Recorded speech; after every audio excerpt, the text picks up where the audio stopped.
Tonight, we drift back to the winter of 1888. A storm so quiet, so endless, it made even time itself stop to shiver. You open your eyes to a pale gray morning, or perhaps it's still night. Hard to tell.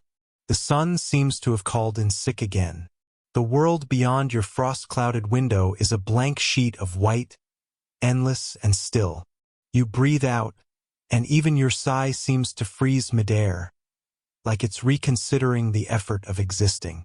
This is the great blizzard of 1888, though no one's calling it that yet.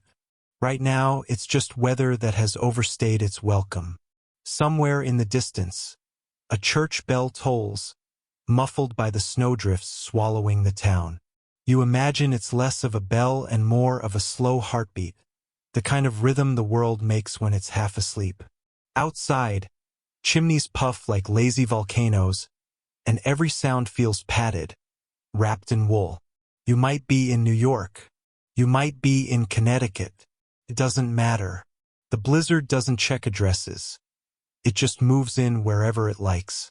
Your boots sink ankle-deep when you finally step outside. The snow crunches like stale bread underfoot. You wrap your coat tighter, the kind with buttons too small to hold any real hope.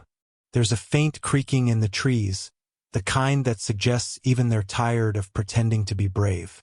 They say nearly 400 people will lose their lives in this storm before it's done. But of course, you don't know that yet. You're still thinking about breakfast. Maybe coffee. Maybe something warm and less metaphorical than resilience. You probably won't make it through this day, but not because you'll freeze. More likely because you'll decide to take just a quick nap by the fire and miss half of history. If you're still awake, by the way, this is your gentle cue to like and subscribe. It keeps the firewood stocked. Leave a comment with where you're listening from and what time it is there. Let's see how many of us are awake in this storm together. The snowflakes are enormous, slow-motion feathers falling from some cosmic pillow fight. You tilt your head up, and one lands on your eyelash, melting instantly. For a brief moment, it's warm. A single drop of memory before it vanishes. Historians still debate whether the storm began as far west as Nebraska or rolled in from the Atlantic with the arrogance of a city guest. But either way, by March 11th, it had declared itself emperor of the East Coast. Down the street, a man named Samuel crouches beside his stalled carriage. The horse refuses to move, eyes glazed in disbelief. Same, honestly, you think. The wind barrels between buildings like an angry librarian shushing the entire continent. Every door slams shut. Every chimney moans. By noon, telegraph lines begin to fall. The modern world, which only recently congratulated itself for being connected, suddenly goes silent. No messages in, none out. It's the 19th century equivalent of Wi-Fi dropping during a movie, except instead of buffering, people start freezing to death. Still, you carry on, snow to your knees, cheeks raw, heart oddly awake.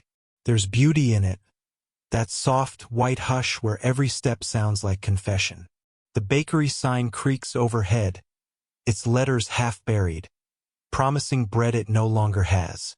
The windows are fogged from within, where a few survivors huddle by the oven. One woman hums an old tune, a hymn maybe. Another laughs quietly. A strange, brittle sound that might be the only color left. It's easy to romanticize these things from a distance. The snow, the silence, the heroic trudging through drifts taller than small children. But in real time, it's mostly just cold fingers and the mild panic of realizing you've lost feeling in your toes. You pass a frozen lamppost and can't help thinking it looks like it's trying to bow out of the conversation entirely. Somewhere a dog barks once, twice, then stops. You imagine it curling into itself, waiting for spring or something better. You pause before a house with a faint light still flickering inside. The window panes are etched with frost so thick it looks like lace. You trace a finger along the glass, and the warmth from your skin clears just enough space to see inside. A family around a wood stove, faces pink from heat and exhaustion. The mother is telling a story, something about a goose that refused to migrate. Her children laugh softly. The father closes his eyes, nodding along as if pretending the world isn't collapsing outside. The storm howls again, louder this time, as if jealous of their calm. And yet, amid the endless white, you feel something else too. A strange, stubborn pulse of life that refuses to go out. Maybe it's the human condition. Maybe it's denial. Either way, it's working. You breathe in, the air sharp enough to sting, and let it out slow. Snowflakes swirl around your face, catching in your hair like ghosts with good intentions. Somewhere beyond the storm, trains have stopped, ships have frozen in harbor, and city streets have vanished beneath 20-foot drifts. But for now, all that matters is this moment. Your breath, the snow, and the faint hum of a world holding still. Now, let's ease into tonight's journey.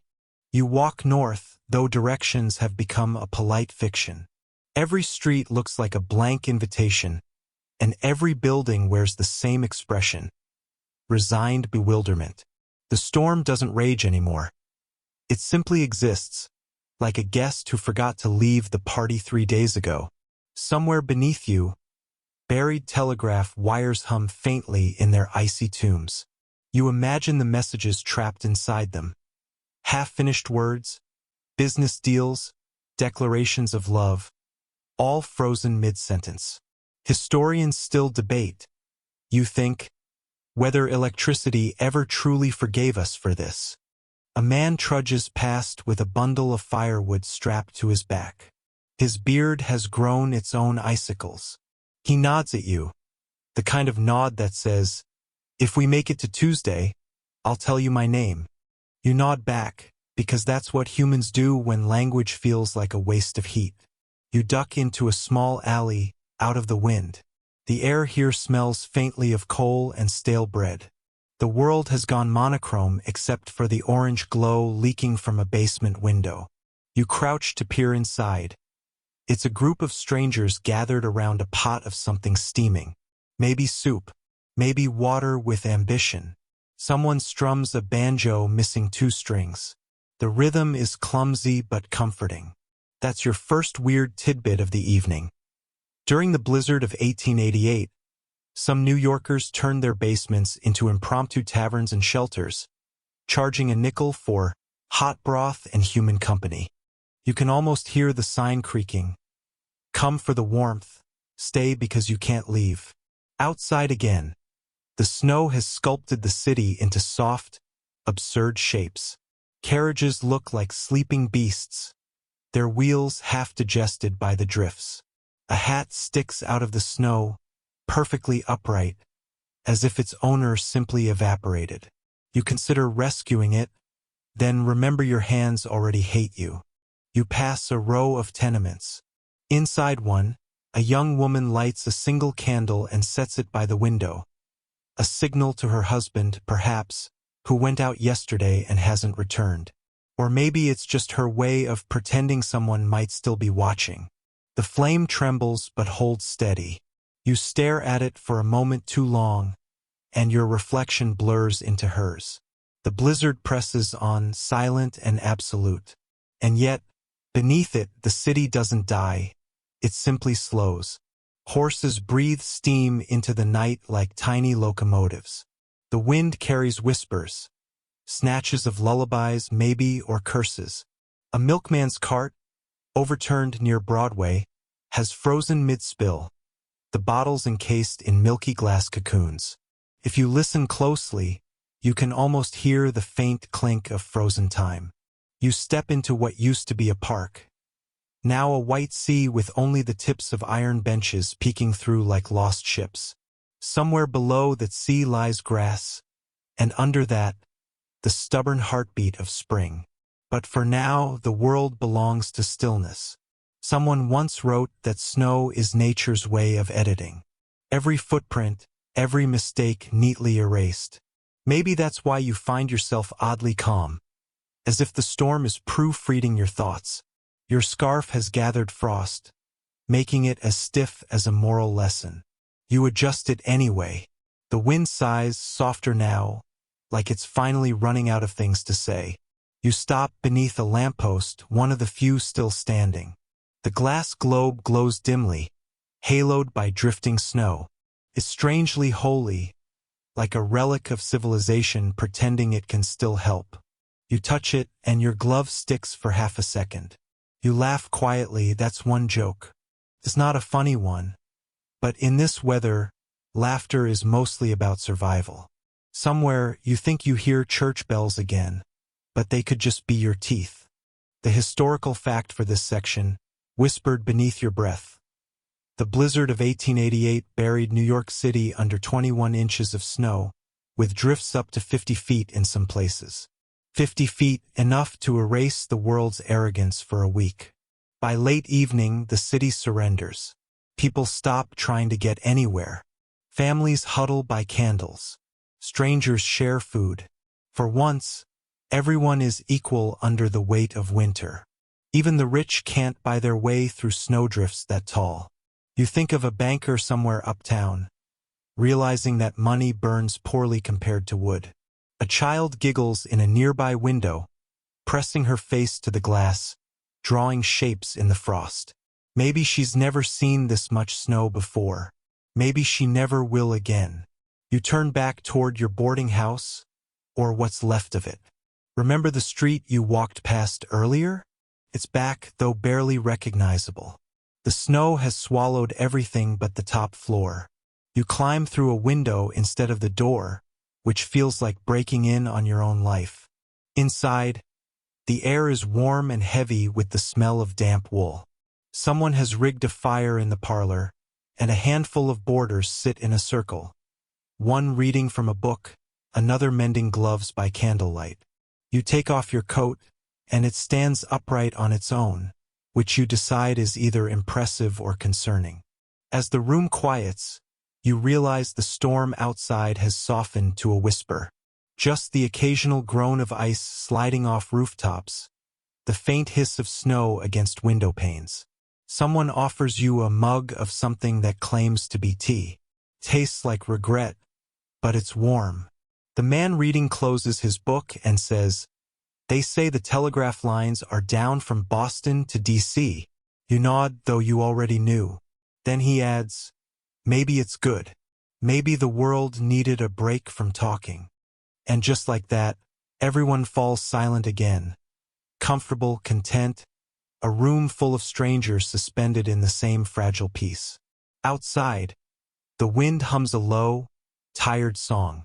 You feel your eyelids growing heavy, your body thawing from within.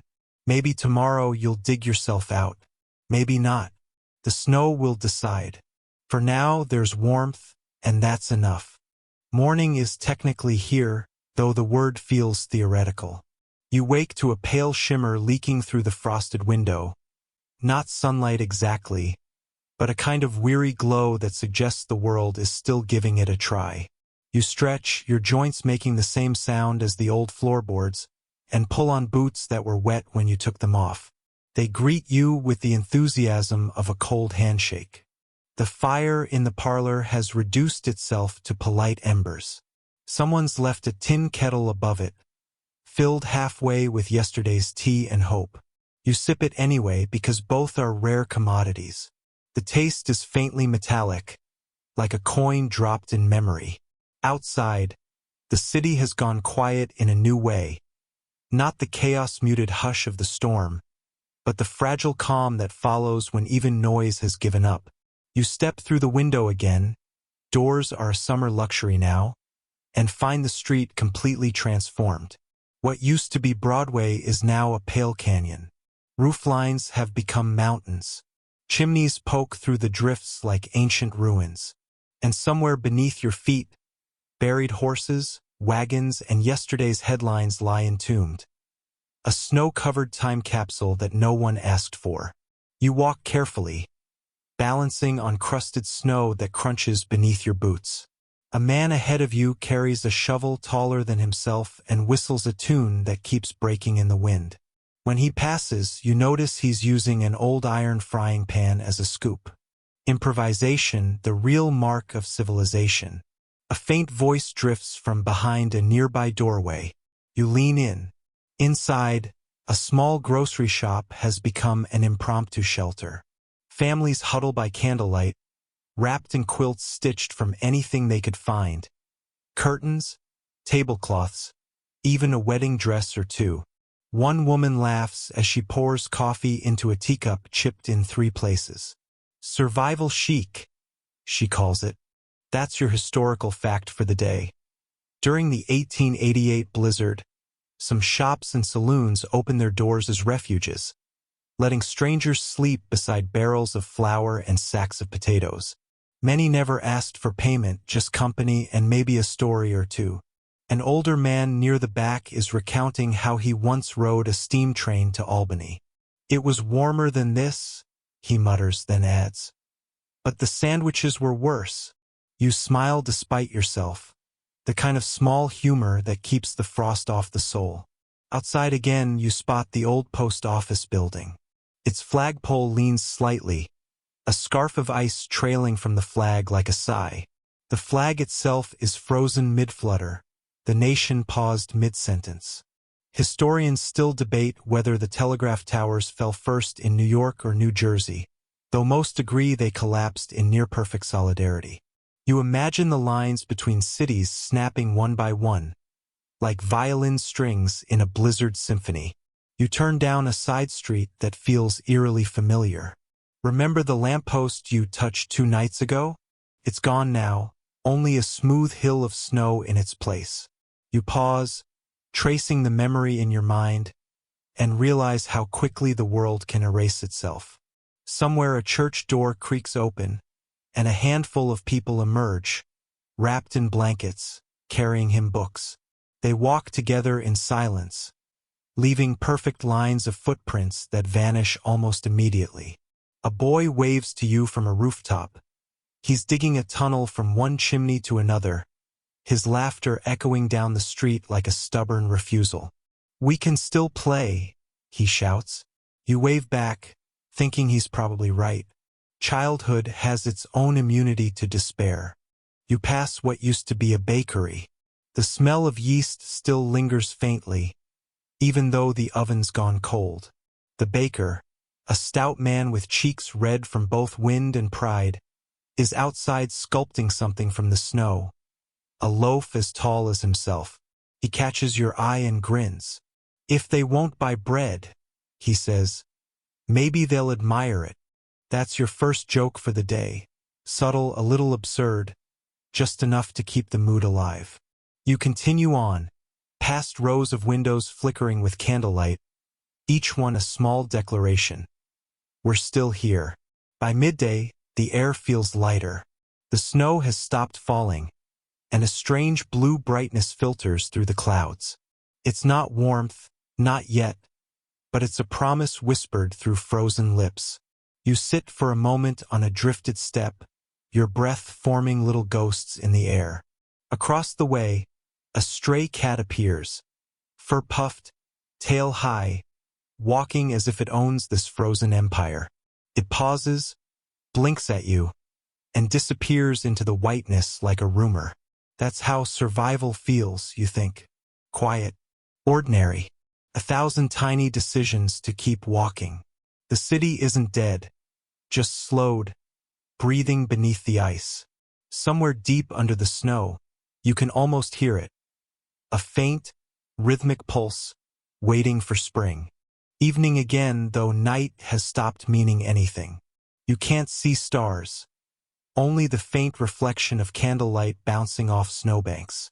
You walk toward what used to be the telegraph office, guided by memory more than direction.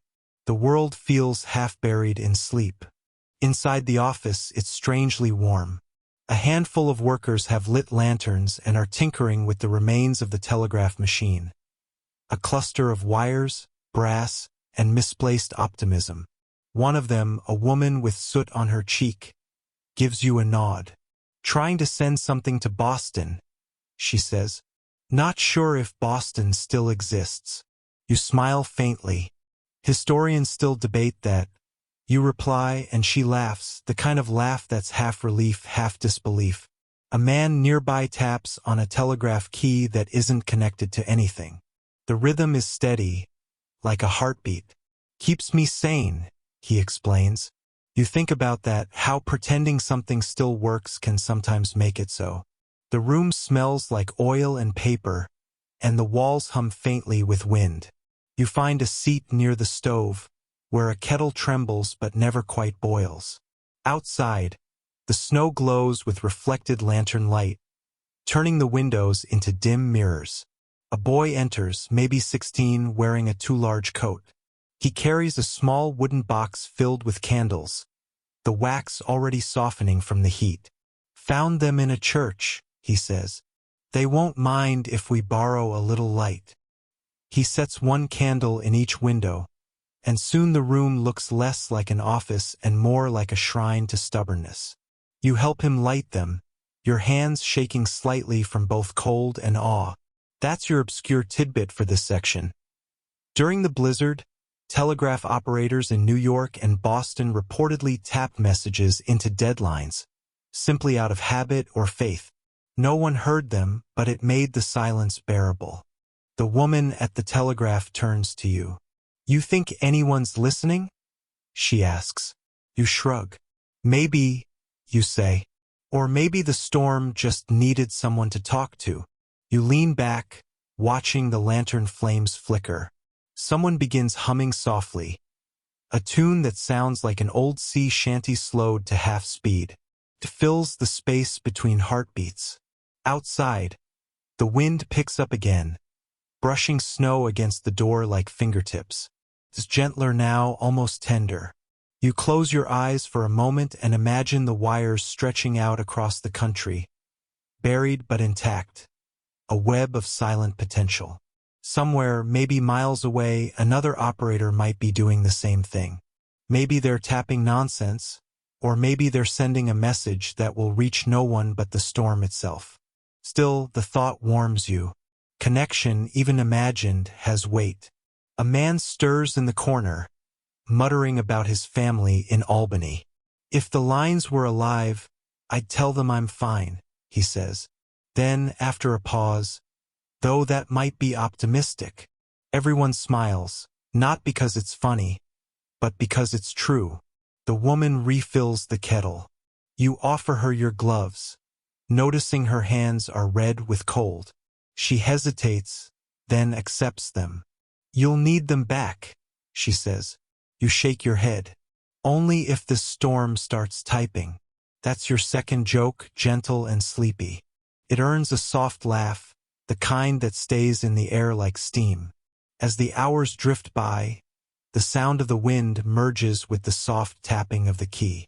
You close your eyes and imagine the rhythm turning into a lullaby, a Morse code meant for dreams. And in that haze of warmth and white, the city begins to hum again, quietly, tentatively. Somewhere, beneath the drifts, water moves through frozen pipes. Somewhere else, a candle burns out, and another is lit. You sit there until the lantern oil runs low, until even the tapping fades. Before you leave, you glance at the last message scratched on a sheet of paper beside the machine. It reads, "Storm holding steady, spirits fair, sending light." You smile, the world's simplest poetry, written by frostbitten hands.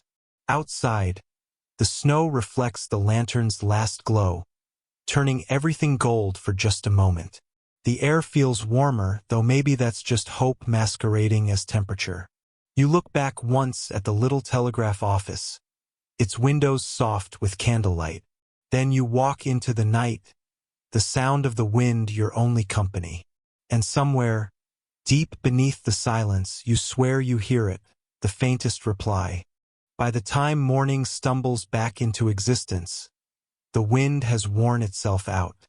What remains is a world glazed in white silence, where every sound feels deliberate.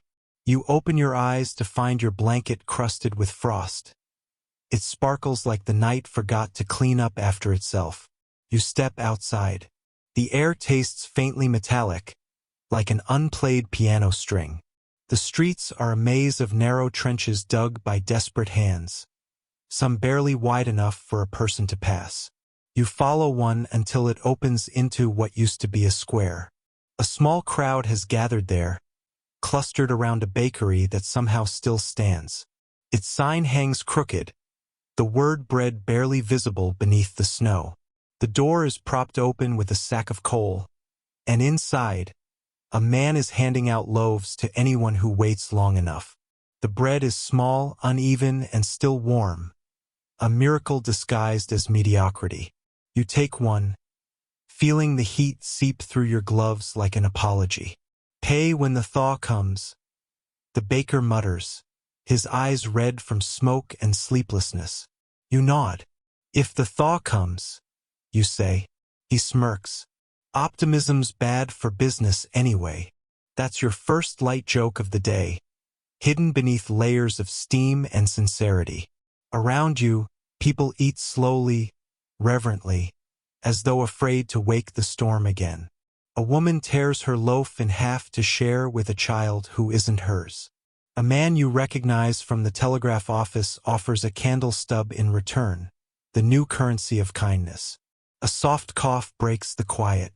You turn to see a horse half buried near a drift, still alive, its breath fogging the air like a tired engine. Two men are trying to free it, whispering to keep it calm. One strokes its neck, murmuring nonsense words, syllables made of hope. That's your historical fact for this section. During the Great Blizzard, thousands of horses perished, but many were rescued by citizens who dug through snowdrifts with bare hands.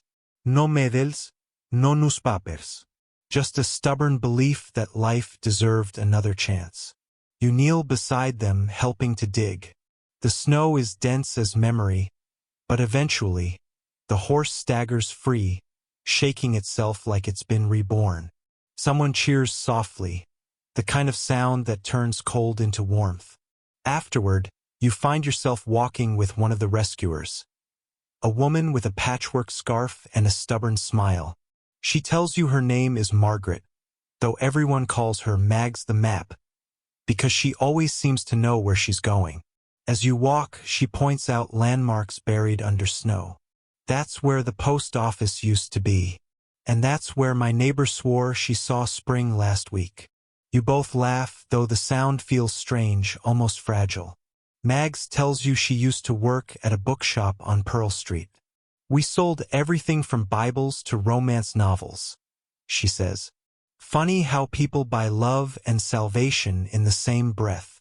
You grin. One probably causes the need for the other. That's the best blasphemy I've heard all week, she says, eyes glinting. You stop by a row of snow-covered carts, their wheels frozen in place like ancient fossils. Someone has hung a sign that reads, "Free soup, bring your own spoon." The pot steams faintly, a small sun in a frozen city. You help ladle soup to strangers, each bowl a quiet declaration that community hasn't frozen solid. The smell, onions, bones, and salt, is more comforting than any sermon. Historians still debate how many makeshift kitchens appeared across the city that week. Some say dozens, others hundreds. But maybe that's not the point. Maybe kindness isn't meant to be counted, just remembered. Later, when the soup runs out, Mags pulls something from her pocket. A small book, it's covered damp but intact. "It's The Tempest," she says. "Figured it was appropriate." You read a line aloud. "Hell is empty and all the devils are here." Mags chuckles. Or maybe they're just cold. The laughter that follows feels real. Not nervous, not forced, just human. As dusk returns, the square empties. You and Mags part ways, promising to find each other again, when the world thaws enough for directions. You head home through the narrowing alleys, bread crust in your pocket, a faint trace of warmth in your chest. The city feels slightly less impossible. Night descends with ceremony. Clouds thin just enough to let moonlight slip through, painting silver veins across the drifts. For the first time in days, you can see shadows again, long, patient, uncertain things. Someone started a new tradition, a lantern walk. You hear about it from a boy shouting through the streets, voice half lost to wind. "Bring a light. Any light," he cries. "We're making the city glow again." So you do. You find a candle stub in your coat and place it in an empty bottle, shielding it with your hand as you walk. The streets fill slowly, figures moving like constellations reborn. Dozens of people gather at the intersection near the frozen fountain. The air hums with that rare thing, anticipation. Someone begins singing softly.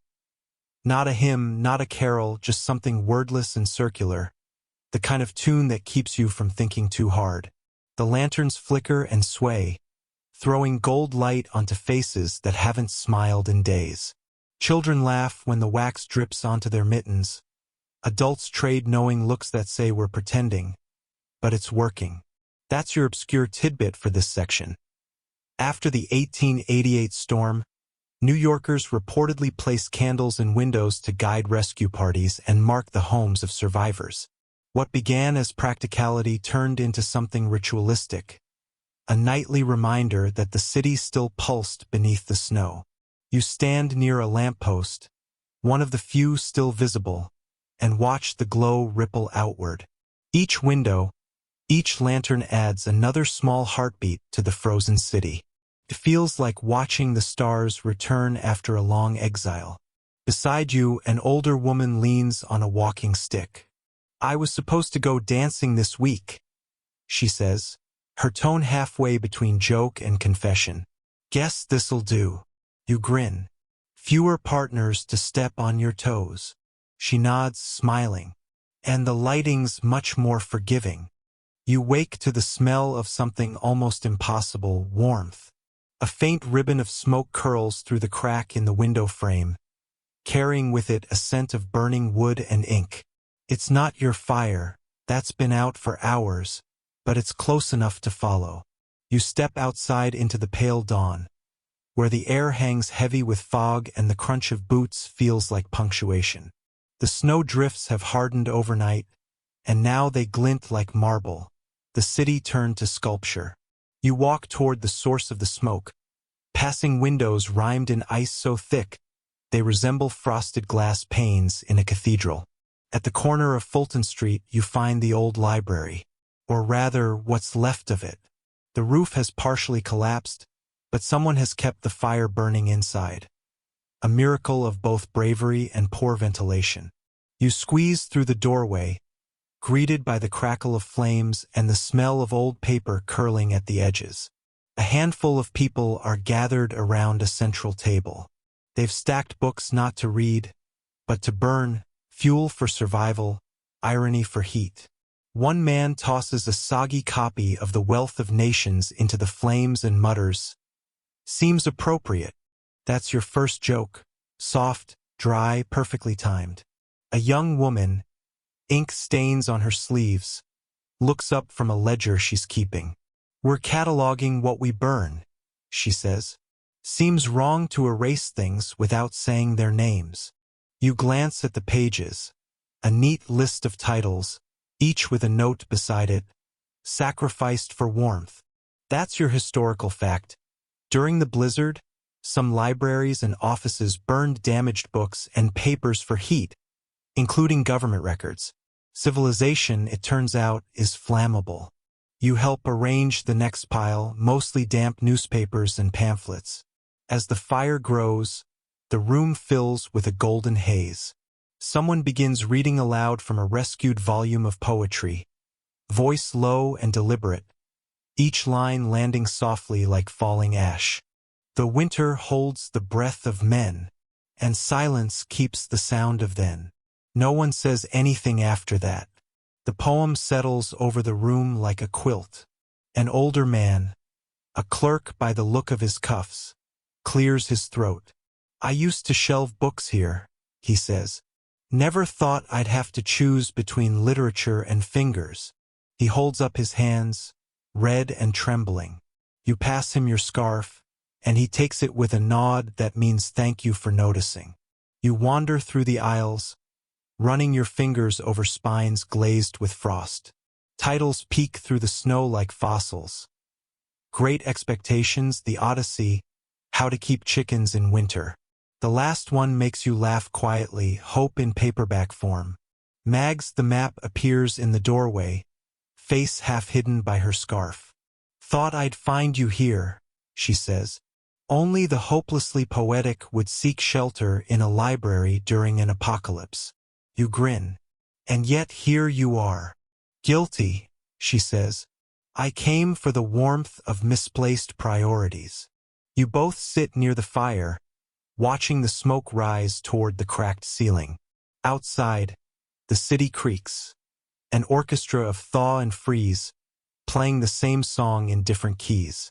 Historians still debate which libraries survived the blizzard intact. Some say this one didn't, but you like to imagine it did, rebuilt with the ashes of what was lost. As evening falls, the group grows quieter. People lean against the shelves, drifting into uneasy dreams surrounded by ghosts of stories. You feel yourself slipping too, your mind wandering through snowfields of thought, where words melt faster than you can catch them. Before you close your eyes, Mags whispers, "If this storm has a moral, I don't want to know it." You nod. Maybe it just wants to be listened to. The fire pops. An ember escapes, briefly lighting her face. You see the faintest smile before darkness folds over everything again. When you wake, it's not sound that greets you, but rhythm. A faint ticking. Steady, deliberate. Filters through the quiet like a heartbeat too polite to interrupt the silence. You follow it out into the morning, past the library's doorway now framed in icicles like chandeliers. The ticking grows louder as you turn down Nassau Street, until you find the source. A clockmaker's shop, miraculously unburied, its windows glimmering with frost and reflected flame. Inside, dozens of clocks line the walls, their hands frozen mid-thought. Only one still moves, a small brass timepiece hanging crookedly behind the counter. The clockmaker himself sits nearby, bundled in layers that make him look more quilt than man. "Welcome to the land that time occasionally remembers," he says without looking up. You smile. "Still keeping track?" "Trying to," he sighs. "Though lately, the hours have unionized and gone on strike." Your first quiet joke of the section, carried on a wave of shared exhaustion. He gestures for you to come closer. On the counter sits a small oil lamp beside a disassembled pocket watch. "This one belonged to a sailor," he says. "Brought it in before the storm. Said it ran fast. Guess he got his wish. Now everything else runs slow." That's your historical fact. The blizzard disrupted not only transportation and communication but also timekeeping. With power out and watches frozen, trains and telegraphs lost all synchronization for days. Time itself became as unreliable as the weather. You watch as the clockmaker dips a cloth in oil, polishing the tiny gears. "I fix what I can," he murmurs, "even if it's just to hear something tick again." Mags appears at the door, her scarf now patterned with frost flowers. "You and your new friends," she says, stepping inside. "You collect eccentrics like souvenirs." You grin. "Better than frostbite." She notices the clocks, their still faces glinting in the light. "It's beautiful," she whispers, "like a choir that forgot the words." The clockmaker chuckles. "Don't worry, miss. They'll start again when they're ready. Everything does." He wins the small brass clock, and suddenly the sound multiplies. A cascade of ticks echoing across the shop as other clocks, almost shyly, begin to follow. One by one, their hands move again, hesitant but alive. Outside, you can hear the faint groan of thawing roofs, the drip of melting ice, the world beginning to remember its pulse. Mags leans against the window, watching the reflection of snowflakes falling like slow confetti. You think spring will actually come? You shrug. Historians still debate that. She laughs, warm, weary, genuine. The clockmaker hands you a small timepiece, brass, cold, but functional. For the road, he says. So you don't forget this hour. You tuck it into your pocket, feeling its pulse against your palm. A heartbeat borrowed from the past. As you step outside, the city seems subtly changed. Not warmer, not louder, but aware. Somewhere, deep beneath the ice, things are beginning to move again. You look down the street. The snow glows faintly gold, catching the sunrise for the first time in days. It's beautiful in that fragile, exhausted way only survival can be. Come on, says Mags softly. Let's see what else the city's still keeping time for. You nod, following her down the empty street, the ticking clock in your pocket keeping company with your own quiet pulse. The sky this morning is pale as unwashed linen, and the city moves beneath it like a dream trying to remember itself. You and Mags make your way toward the East River, what used to be the heart of motion. Now it's a flat sheet of white, stretching from Manhattan to Brooklyn like someone painted over the idea of water. The Brooklyn Bridge looms ahead, half shrouded in mist. Its cables hum faintly in the wind, like a violin someone forgot to tune. You stand beneath it, staring up. It feels less like architecture and more like a sleeping animal. Vast, graceful, and waiting to wake. Mags tilts her head. You think it's safe? You shrug. Depends on whether it's dreaming. That earns the first quiet laugh, and your first joke of the section. You begin to cross. The snow lies thick on the wooden planks, hiding the path. The river below is frozen in strange patterns. Long, fractured veins where ice meets current. You stop halfway across to look down, dizzy from the stillness. The bridge creaks faintly, but it's the sound of something enduring, not breaking. That's your historical fact. The Brooklyn Bridge, barely 5 years old in 1888, withstood the blizzard without structural damage, one of the few things that did. Engineers later marveled that the design had survived not just the wind but the weight of snow and stranded pedestrians. Mags presses her mittened hand against the railing. Feels like it's breathing, she murmurs. You nod. Everything solid breathes if you wait long enough. As you walk, you notice shapes ahead, people moving slowly across the bridge. Some are pulling sleds piled with supplies, others just walking for the sake of not sitting still. There's a priest carrying a lantern, a newsboy with a stack of papers that haven't been printed, and a woman leading a goat for reasons you decide not to question. You pause near one of the towers. A man in a bowler hat is sketching the scene, the bridge, the white city, the endless hush. His fingers are blue, but his eyes are bright. The city's never been this still, he says. Feels wrong not to draw it. Mags peers over his shoulder. You think anyone'll buy that picture? He shrugs. If not, it'll just hang in my attic until the next catastrophe.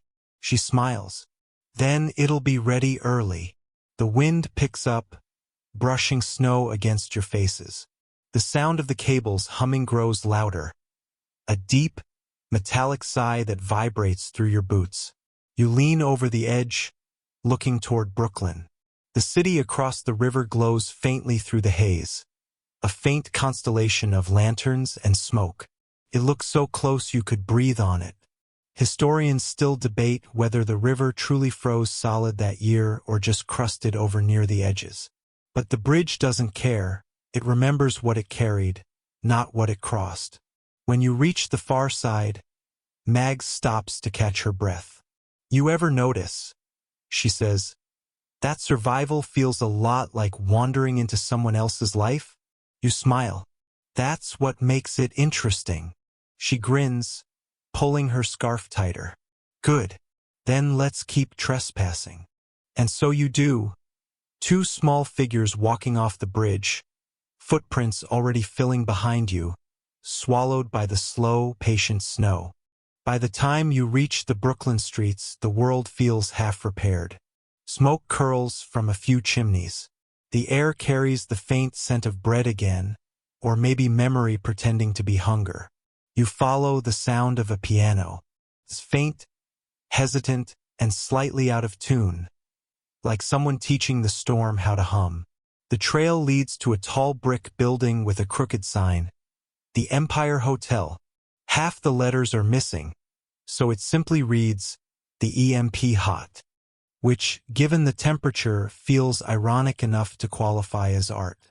You push through the door and step into warmth that feels like forgiveness. The lobby is crowded with people. Travelers who never made it out before the storm, families who traded rent for refuge, strangers who became neighbors overnight. A woman behind the front desk looks up. You here for a room or a story? Whichever's cheaper, you say. She grins.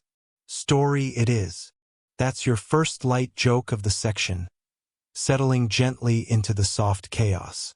You and Mags find seats near the grand piano, where a man in a wool cap plays slow, meandering tunes that sound like they're remembering themselves as they go. The firelight flickers against the walls, turning wallpaper into something almost alive. That's your historical fact. Many hotels and saloons in 1888 offered free shelter during the blizzard, providing food and warmth to stranded travelers, often at their own expense. Some became temporary hospitals. Others became stages for impromptu performances like this one, proof that humanity, like music, survives on rhythm alone. A little girl walks by with a tray of mugs. Hot water with lemon, she announces proudly. We're pretending it's tea. You take one and smile. Best tea I've ever had. Mags leans back, closing her eyes. You realize, she says softly, we're living in a city-wide sleepover. You nod. Without the snacks or the sense of safety. She smirks. So, adulthood, basically. A quiet ripple of laughter spreads through the room. That gentle, shared sound that feels like the opposite of cold. An old man with a harmonica begins playing alongside the piano, and suddenly the space feels alive. Like the storm's heartbeat found a melody. Couples begin to sway. Someone claps offbeat. Someone else snores softly in the corner, which somehow fits perfectly. Historians still debate how long the hotels stayed open after the blizzard. Some claim days, others weeks. But what everyone agrees on is that they glowed. Those rooms of borrowed warmth, their windows flickering against the snow, signaling life like lighthouses in a frozen sea. You finish your tea, set the cup down, and glance toward the lobby doors. Snow still falls outside, but slower now, gentler, as though it's finally run out of arguments. Mags opens one eye. Think we'll ever see green again? You shrug. I think green's just waiting for its dramatic entrance. She laughs, the kind of laugh that feels like it belongs in color. When you leave, the pianist nods to you. Come back tomorrow, he says. We're doing a symphony of melting sounds. You grin. Hope it's in a major key. Depends on the weather, he replies, and goes back to playing the longest note in winter. You and Mags step outside, back into the blue hush of the night. The city hums faintly behind you. Quiet lights flickering through the windows, little heartbeats in glass. The snow crunches underfoot like the turn of a page. The next chapter waits, somewhere beyond the next street. And the world, despite itself, feels almost ready to thaw. Morning arrives slowly, almost apologetically. You step outside, and the streets are a labyrinth of frozen carts and overturned barrels. The market square, normally alive with noise, smells faintly of fish, coal, and cold wood smoke, a bouquet of endurance. You wander among the stalls, some buried completely, others barely recognizable. A half-frozen chicken peeks out from a snowdrift, its beak tapping a rhythm on your patience. You chuckle quietly, a subtle joke about survival instincts and questionable poultry timing. Historical fact for this section.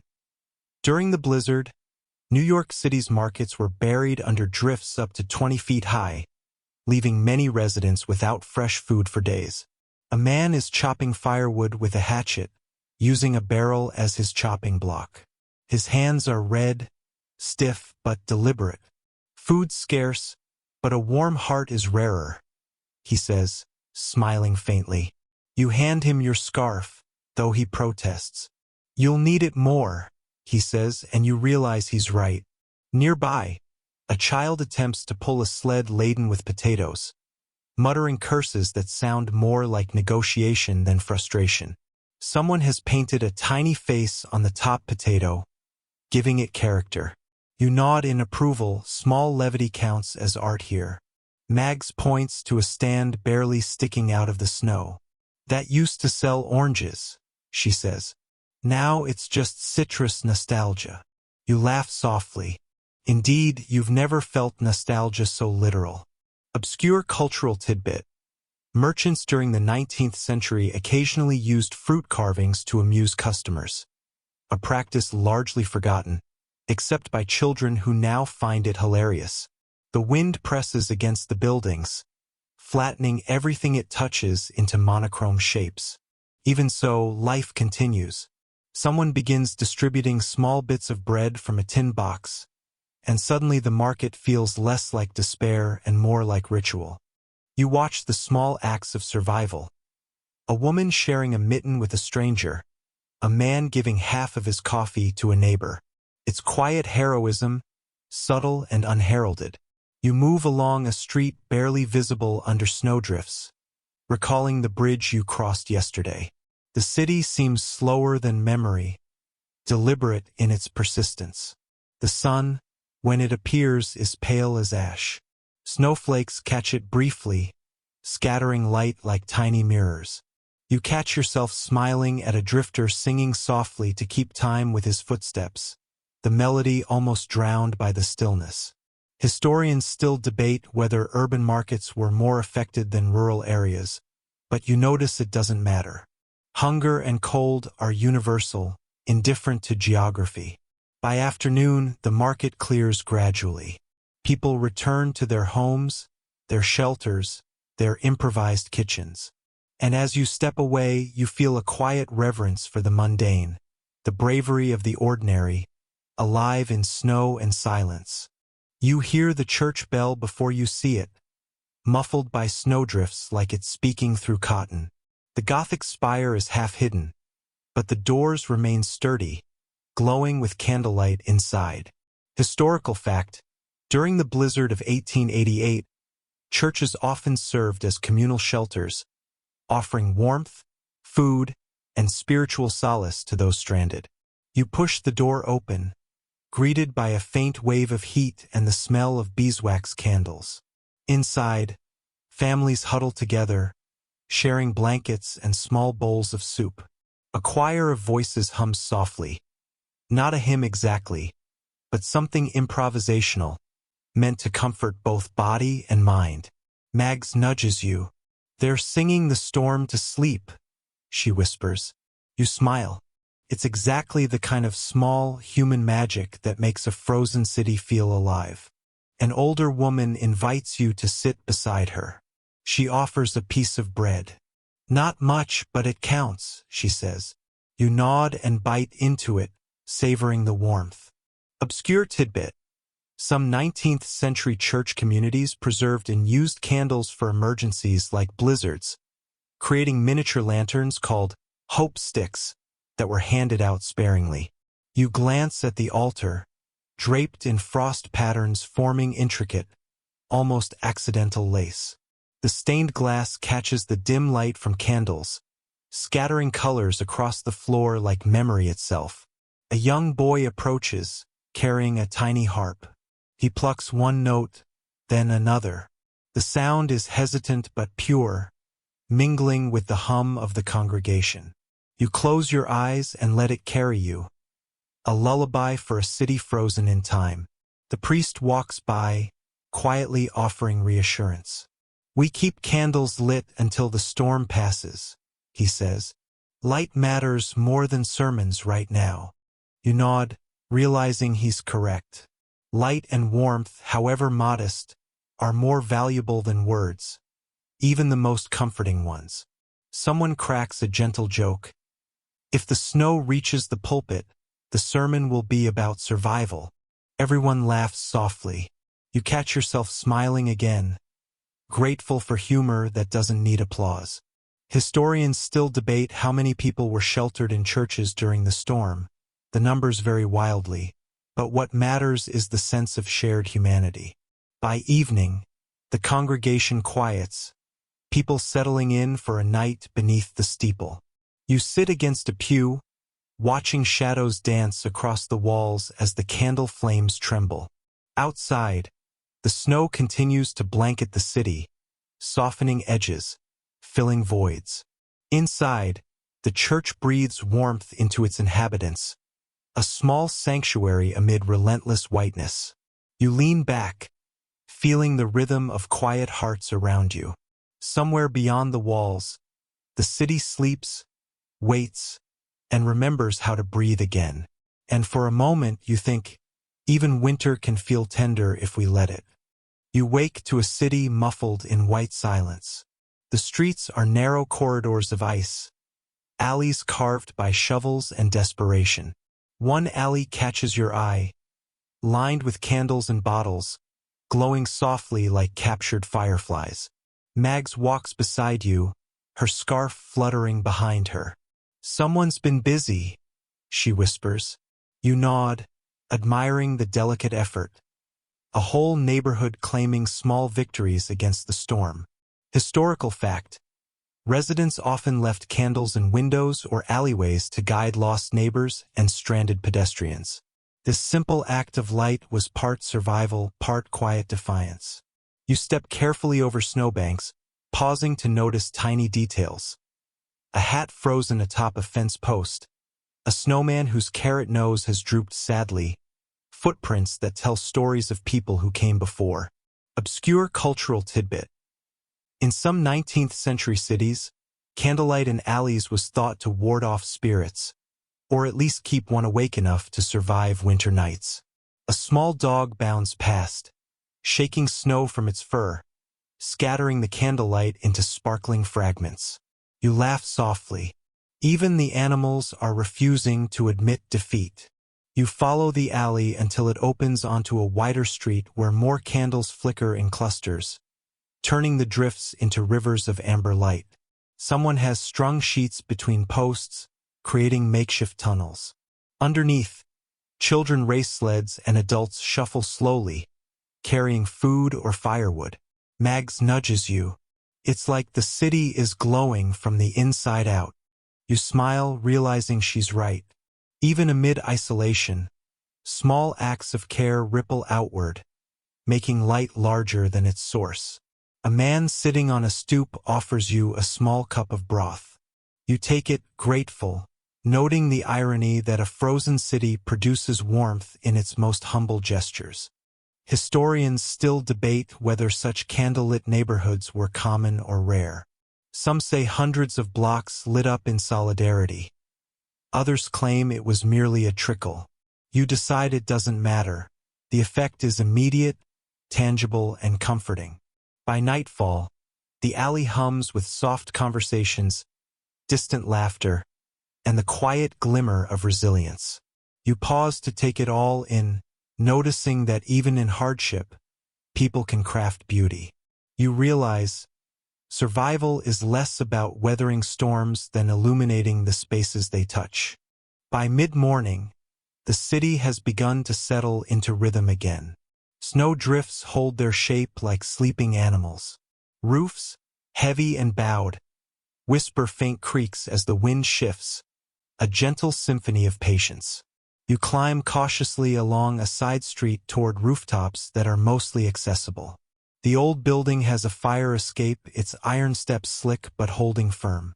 Mags follows, careful and deliberate, eyes scanning the horizon.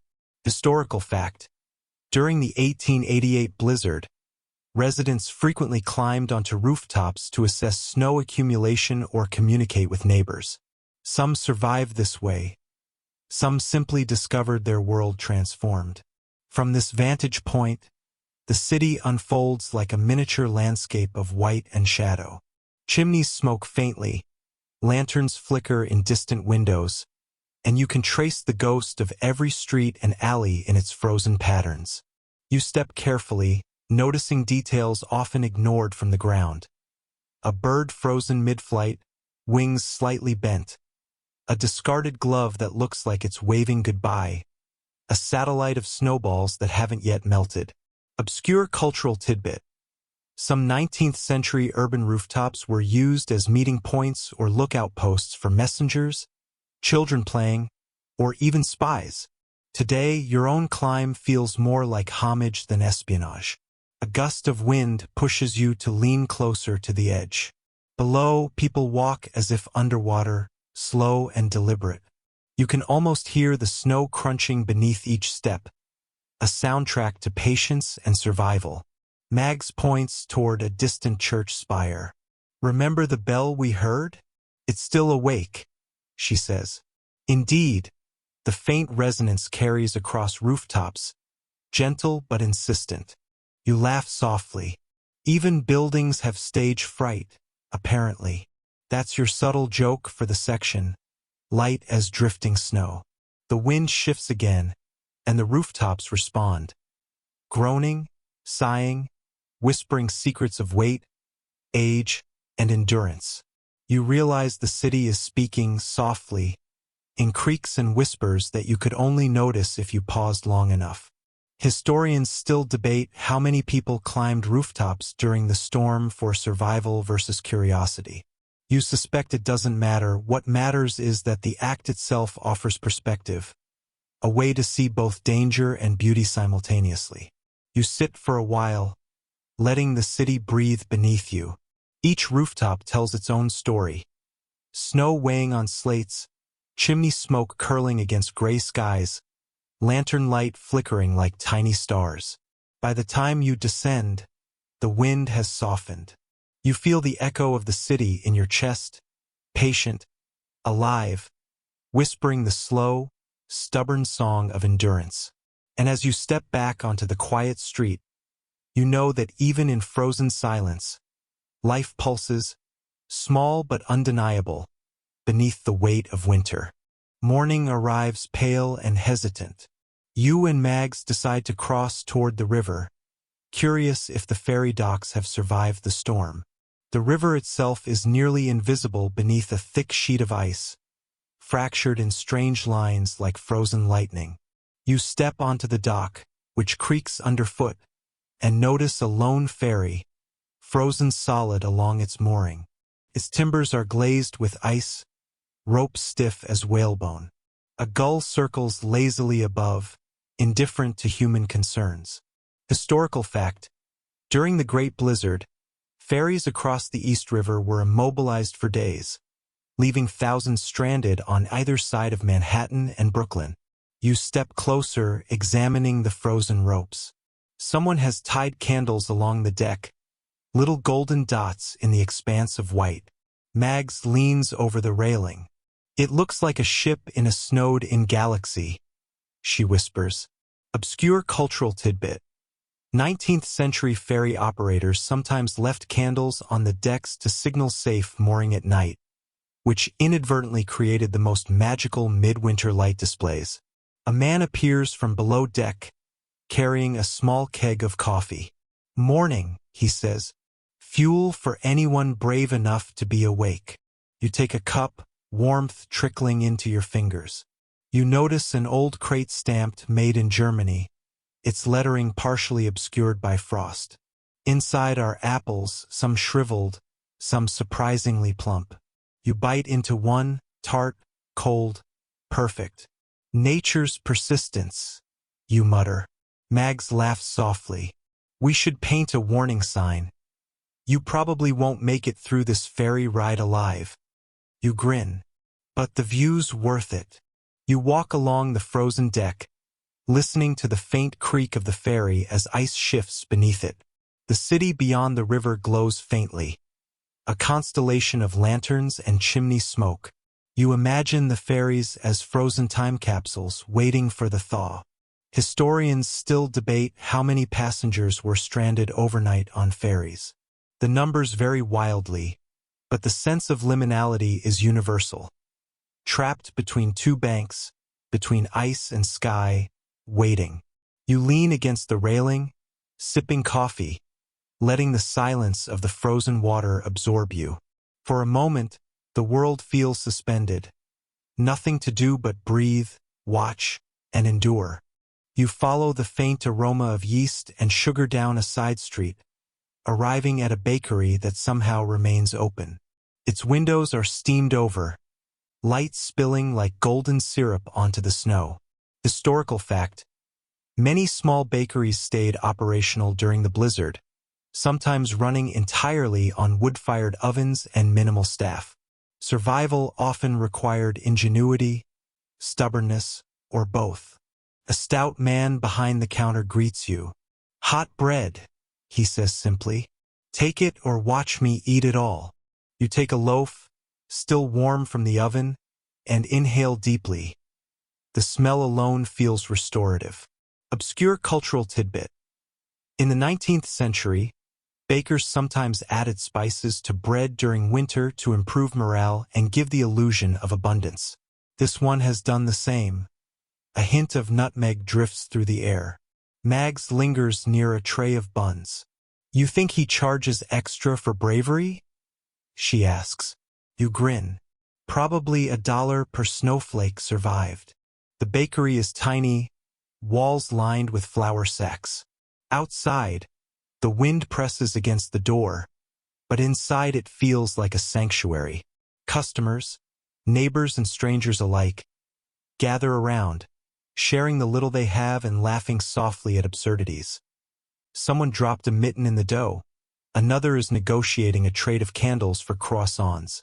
You notice a cat asleep atop a shelf, stretching lazily, unaffected by the snow apocalypse outside. You chuckle. Even feline life has better priorities than we do. The baker leans toward you. "We're staying open until spring, or until the snow lets up. Whichever comes first." He winks. You realize that this stubbornness, refusing to let the city freeze completely, is a quiet form of heroism. Historians still debate how many small businesses survived the blizzard. Some say very few, others claim dozens. But the truth is, in moments like this, warmth, light, and small kindnesses stacked against the white. By evening, the bakery closes, but the smell lingers in the alleyways. You step outside with mags, loaves in your arms, snow crunching beneath your boots. The city hums faintly around you. Creaks, sighs, whispers, all softened by the drifts. As you walk, you realize survival isn't just enduring the storm. It's making space for light, for warmth, and for the small absurdities that remind you life continues, even under 20 feet of snow. The morning is crisp, and the air carries a faint hum of static, like the city itself is charging slowly after sleep. You and Mags make your way to a telegraph office that miraculously survived the storm, its windows fogged but intact. Historical fact: telegraph lines were disrupted across New York during the blizzard, isolating businesses, families, and newspapers for days. The few offices that remained functional became islands of connection, lifelines suspended in white silence. Inside, the clerk huddles near a small stove, wires snaking across the floor like silver vines. Sparks occasionally leap as messages are sent. The faint clicking of the telegraph is hypnotic, almost musical. Obscure cultural tidbit: telegraph operators sometimes used a private code of nicknames and small jokes to pass messages discreetly during storms. Snowflake might mean delayed, and penguin could signify urgent. Mags leans on the counter, watching the clerk type. "It's amazing how small gestures keep the city talking," she says softly. You nod. Even silence has a conversation if you listen long enough. A young apprentice drops a spool of wire, muttering a quiet apology. You chuckle. I think the storm appreciates the effort more than the results. That's your subtle joke for the section. A reminder that patience counts more than perfection. Outside, the snow presses against the glass, but inside, life pulses in clicks and sparks. You feel connected to the city in a way that's almost magical, as if each message sent Stitch's neighborhoods together against the cold. Historians still debate how quickly communication resumed after the blizzard. Some claim weeks, others days. But watching the clerk work, you realize that persistence, more than timing, mattered most. By afternoon, you leave with a note of gratitude tucked in your pocket, a small token of human connection. You glance back as the office hums quietly, the telegraph's soft clicks echoing like the heartbeat of the thawing city. By evening, you and Mags wander toward a theater whose marquee is barely visible beneath snow and ice. The windows are frosted, and the doors are frozen shut, yet light flickers from within, as though performance cannot be stopped by a blizzard. Historical fact: several theaters stayed open during the storm, offering shelter, warmth, and occasionally performances to uplift stranded audiences. You manage to pry the door open slightly, letting in a faint rush of cold air and snowflakes. Inside, a pianist plays slowly on a grand piano, while a small group of actors rehearses quietly, their voices carrying gentle echoes across the empty hall. Obscure cultural tidbit. In the 19th century, theater troupes sometimes improvised entire plays during emergencies, blending news, humor, and folk tales to entertain a stranded audience. Mags whispers, "Even snow can't freeze creativity." You grin. It tries, but art is stubborn. The actors glance at you, then smile, letting the story unfold without pause. One of them juggles small candles for comic effect. They wobble dangerously but never fall. The faint humor is perfectly timed. Survival, after all, often comes with a wink. A man sitting in the corner mutters, "If Shakespeare had seen this, he'd have written a blizzard's tempest." You chuckle quietly, appreciating the understated joke. Outside, snow continues to press against the glass. Yet inside, warmth radiates from the piano, the actors, and the audience's quiet awe. You realize that even in disaster, storytelling is a kind of refuge, a way to fold chaos into something comprehensible. Historians still debate how long performances lasted during the storm, but watching the actors, you see that time itself is negotiable when hearts and hands are engaged. By nightfall, you step back into the quiet streets, the sound of music fading behind you. The city remains frozen, but in pockets, libraries, bakeries, theaters. Life continues to hum gently, stubbornly, beautifully. Mags links her arm with yours. "Shall we see what else survived?" she asks. You nod. Let's follow the glow. The snow crunches beneath your feet, carrying whispers of warmth, creativity, and resilience across the sleeping city. You wake to a courtyard hidden between two buildings, transformed overnight into a crystalline arena. The snow has compacted into a smooth surface, reflecting pale sunlight like frosted glass. Footprints from the night before create faint patterns, whispering stories of wanderers past. Historical fact: many public courtyards and squares became makeshift skating rinks or gathering places during the blizzard, as people adapted to the frozen landscape. Mag steps lightly onto the ice, testing its strength. "One wrong step," she says, "and we become cautionary tales." You chuckle softly, the first of your gentle jokes for this section, imagining newspapers printing headlines about heroic yet frozen pedestrians. A group of children is attempting a snowball game, their laughter echoing softly across the walls. They've marked boundaries with sticks and old hats, improvising sports that depend entirely on frost. You watch a snowball sail past and land harmlessly on a roof, the sound muted and funny in its soft absurdity. Obscure cultural tidbit. In some 19th century cities, winter games in public courtyards were a common pastime, especially when snow blocked regular streets. They often involved improvised equipment and creative rulemaking. You kneel to examine a small cluster of ice crystals that have formed like delicate flowers along a stone ledge. The shapes are intricate, fragile, almost impossible to believe came from the same storm that flattened the city. Mags points to a fountain, frozen solid, its water trapped in midsplash. Even the city's art can't escape winter's touch, she says softly. You nod, feeling the strange comfort of frozen beauty. Historians still debate how residents made use of public courtyards during the blizzard. Some say survival dictated practicality. Others claim joy found a way, even amid hardship. You suspect both are true. As dusk falls, the courtyard glows faintly with lanterns placed by neighbors, small, generous lights cutting through snow shadows. You step carefully over the ice, letting the warmth of human effort seep into your chest. The courtyard becomes less frozen with each footfall, less silent with each soft laugh.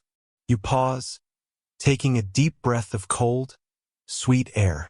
Somehow, even in the blizzard's grip, the city feels alive in miniature, contained in light and laughter.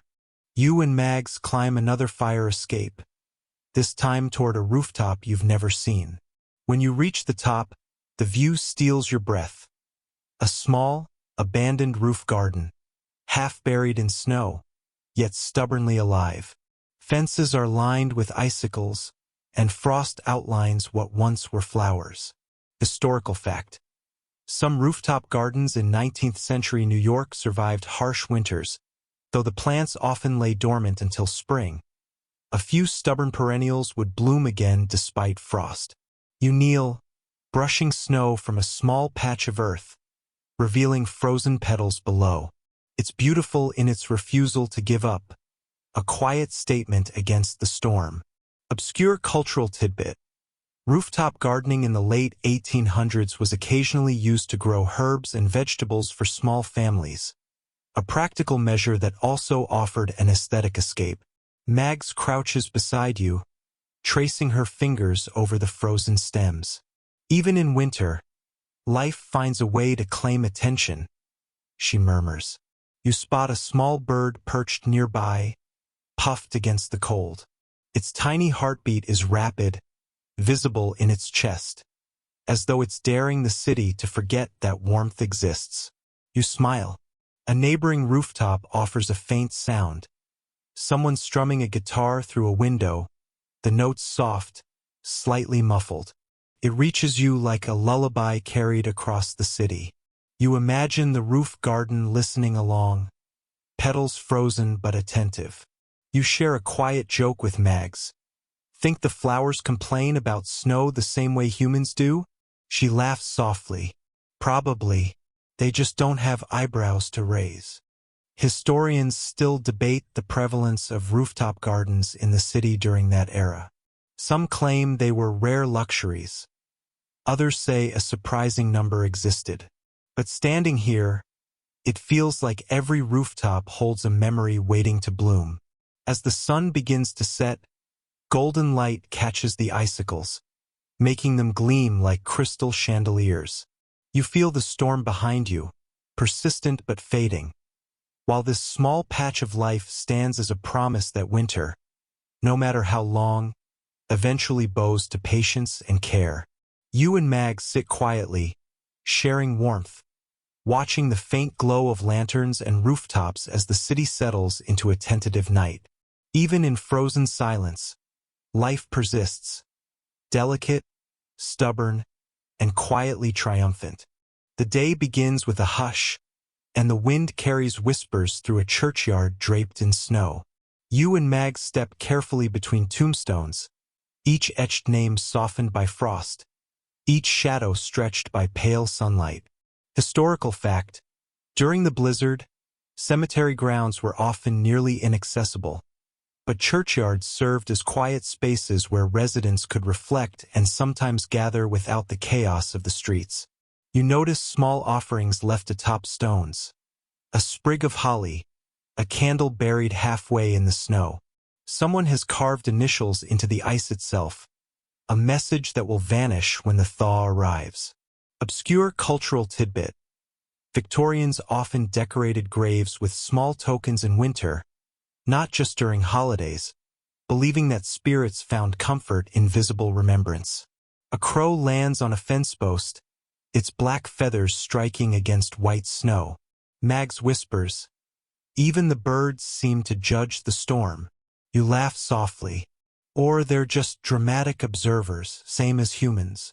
You walk further, noting the crunch of your boots on frozen earth. Each step feels deliberate, as if the ground beneath the snow is conspiring with you to slow down, to notice, to remember. A small iron gate creaks in the wind, sounding like the sigh of a city held in suspension. You pause, letting the sound sink in. Outside, the streets are still, but in here, the echoes are alive. Subtle reminders that life continues, even in absence. Historians still debate whether churchyards were used more for contemplation or survival during the blizzard. Perhaps the distinction doesn't matter. Reflection and refuge often overlap in practice. Mags bends down to trace a carved letter with her mitten. "Do you think they'd be surprised to see us wandering here?" You shrug. "Maybe. Or maybe they just shake their heads and hope we stay warm." The sun drops lower, casting long shadows that stretch like sleepy hands across the snow. You and Mags rise, letting the quiet strength of the place linger in your chest. Even in frost, even in isolation, the churchyard has a heartbeat. Night falls gradually, and the city takes on a new personality. Soft, amber, and oddly comforting. You wander with Mags into a series of alleyways, where lanterns glow on hooks and windows, guiding your path with gentle light. Historical fact: during the blizzard, residents often lit lanterns in alleys to help stranded neighbors navigate snowdrifts safely, creating small pathways of warmth in otherwise frozen streets. The alleyways are narrow, the walls slick with ice, yet the light casts delicate shadows that seem alive. Snowflakes catch the lantern glow, turning each step into a moment suspended in amber and white. Obscure cultural tidbit: in some parts of 19th century New York, lanternlit alleys became informal meeting places, where neighbors exchanged news, food, or warmth during extreme winter events. Mags points to a window, where a family waves with mittens clasped around mugs. "It's like the city is whispering, 'Don't be afraid,'" she says. You nod, realizing the soft humor in survival. Lanterns doubling as tiny beacons and subtle comic relief. You pause near a stack of crates, snow caving in around them. One crate wobbles precariously. "This feels like a set for a suspense movie," you murmur. Mags laughs softly. "Except everyone's too tired to act scared." A stray cat darts through the alley, its fur dusted with frost, and disappears under a doorway. You chuckle quietly. Even the feline residents are improvising routes. Historians still debate how effective lanterns were in preventing accidents. Some say they were essential.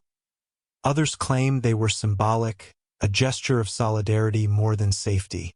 You decide it doesn't matter, the warmth is real even if the reasoning is flexible. The alleyways stretch on, lantern after lantern, until you lose track of distance. Time itself feels slowed, measured only by your breath and the quiet crunch of snow beneath your boots. By the time you reach the next street, you realize something important. Survival isn't just endurance. It's noticing the small lights, the quiet gestures, the human effort tucked in corners. The city, despite snow and silence, is alive.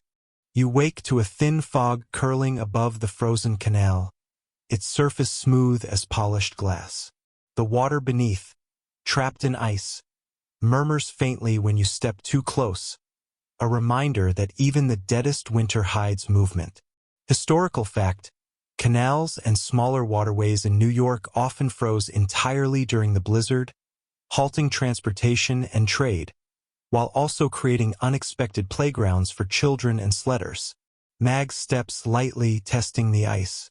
"One crack and we're famous," she whispers. You chuckle. Famous, frostbitten, headline-worthy. Exactly what I hoped for. You notice a wooden barge, frozen mid-journey, its cargo of crates half buried in snow. Someone has scratched initials into the ice atop the crates. A small act of permanence in a temporary world. Obscure cultural tidbit. In the late 1800s, frozen canals sometimes became impromptu social spaces, where children skated and neighbors gathered for games or gossip, creating tiny pockets of community amid isolation. You follow the canal toward a bridge, observing how the ice distorts reflections of buildings, lanterns, and the sky.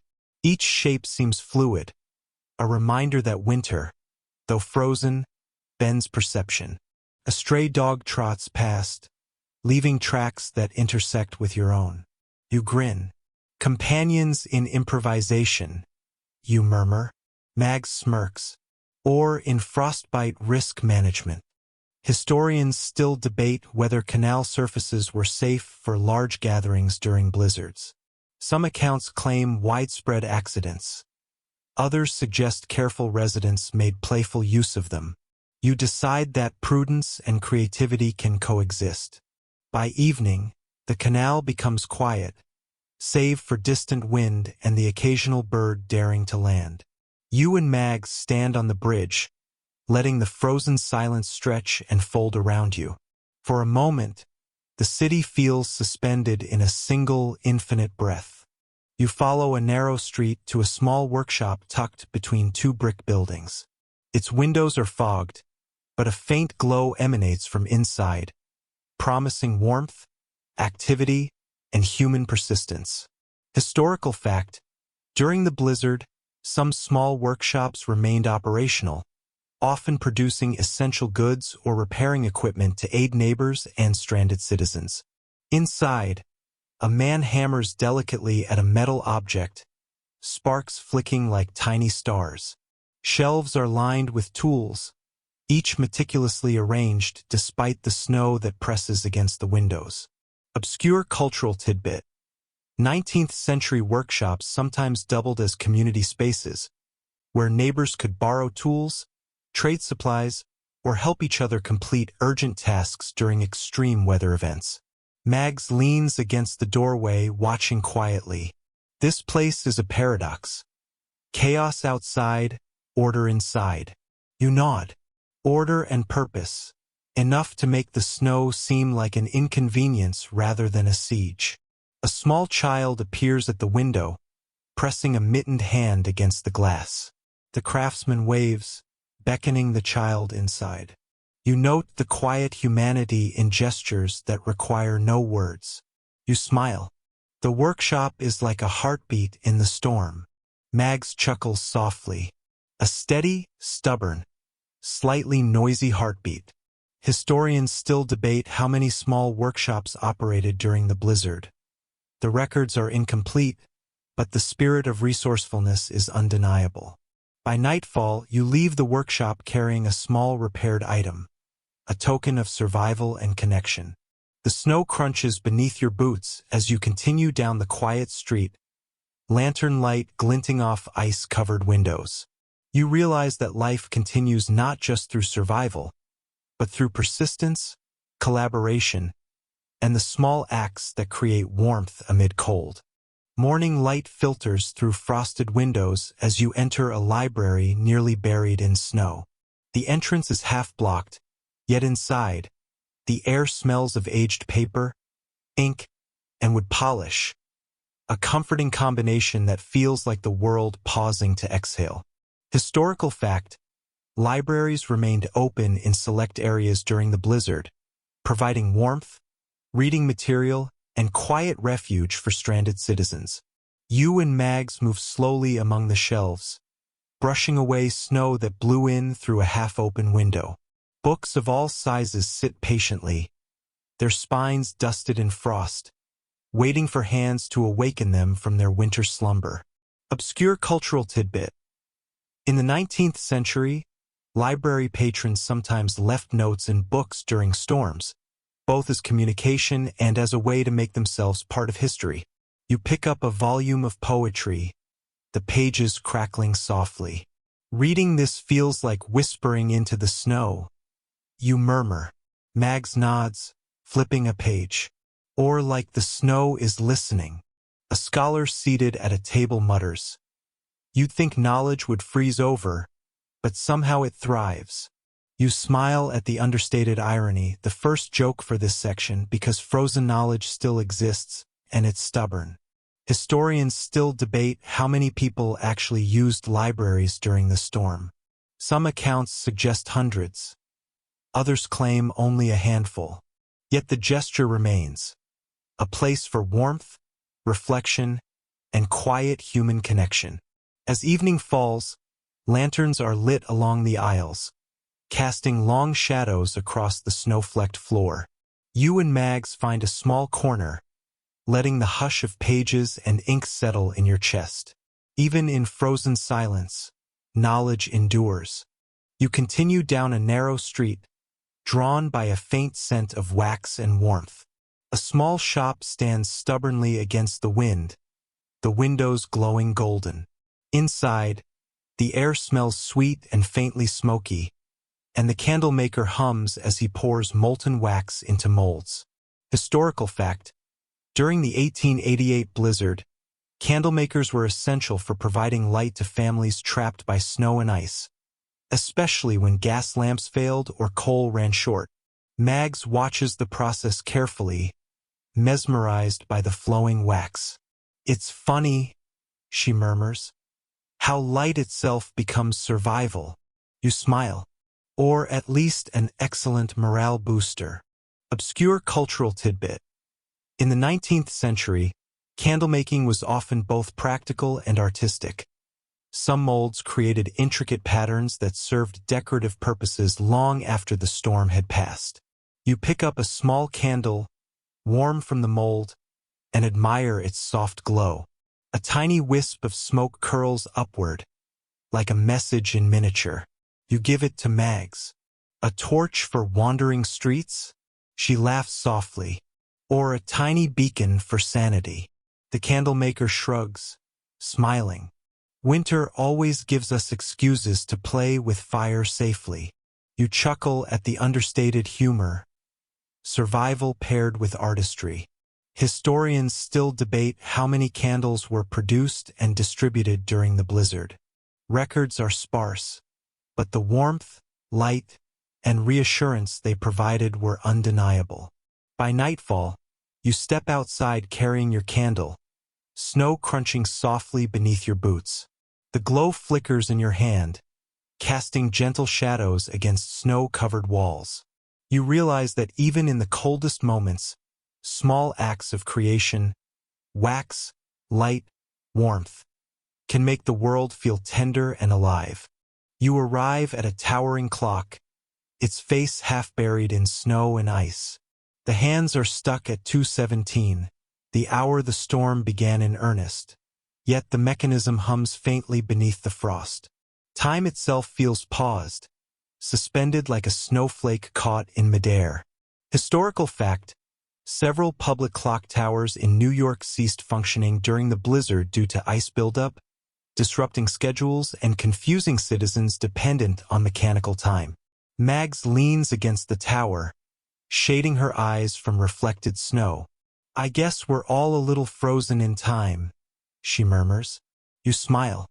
Either that or the city is playing a very slow joke.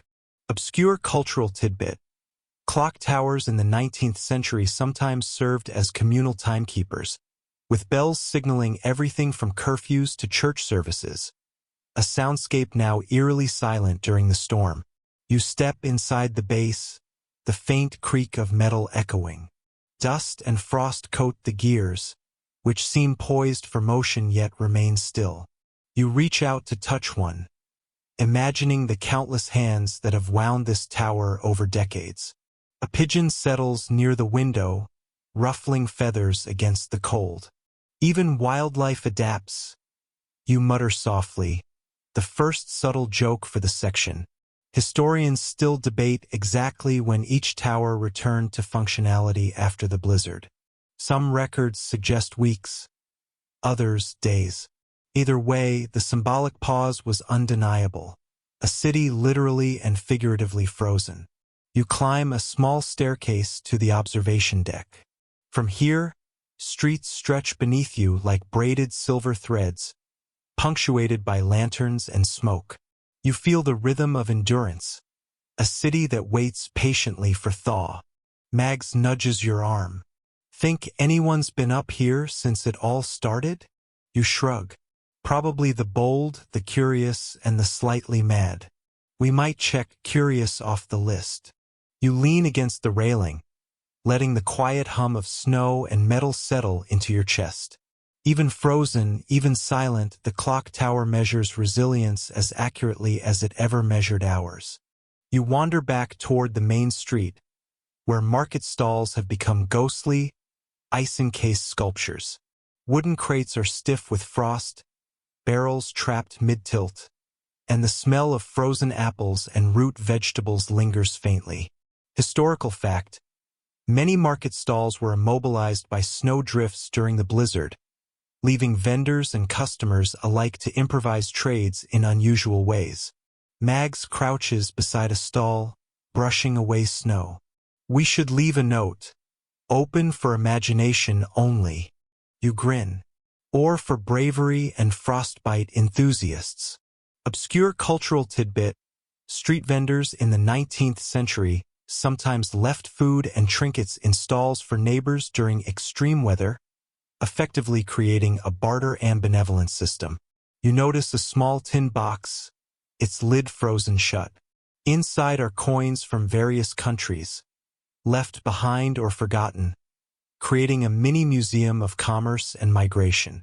A lone cat weaves between the stalls, leaving tiny paw prints that vanish quickly under drifting snow.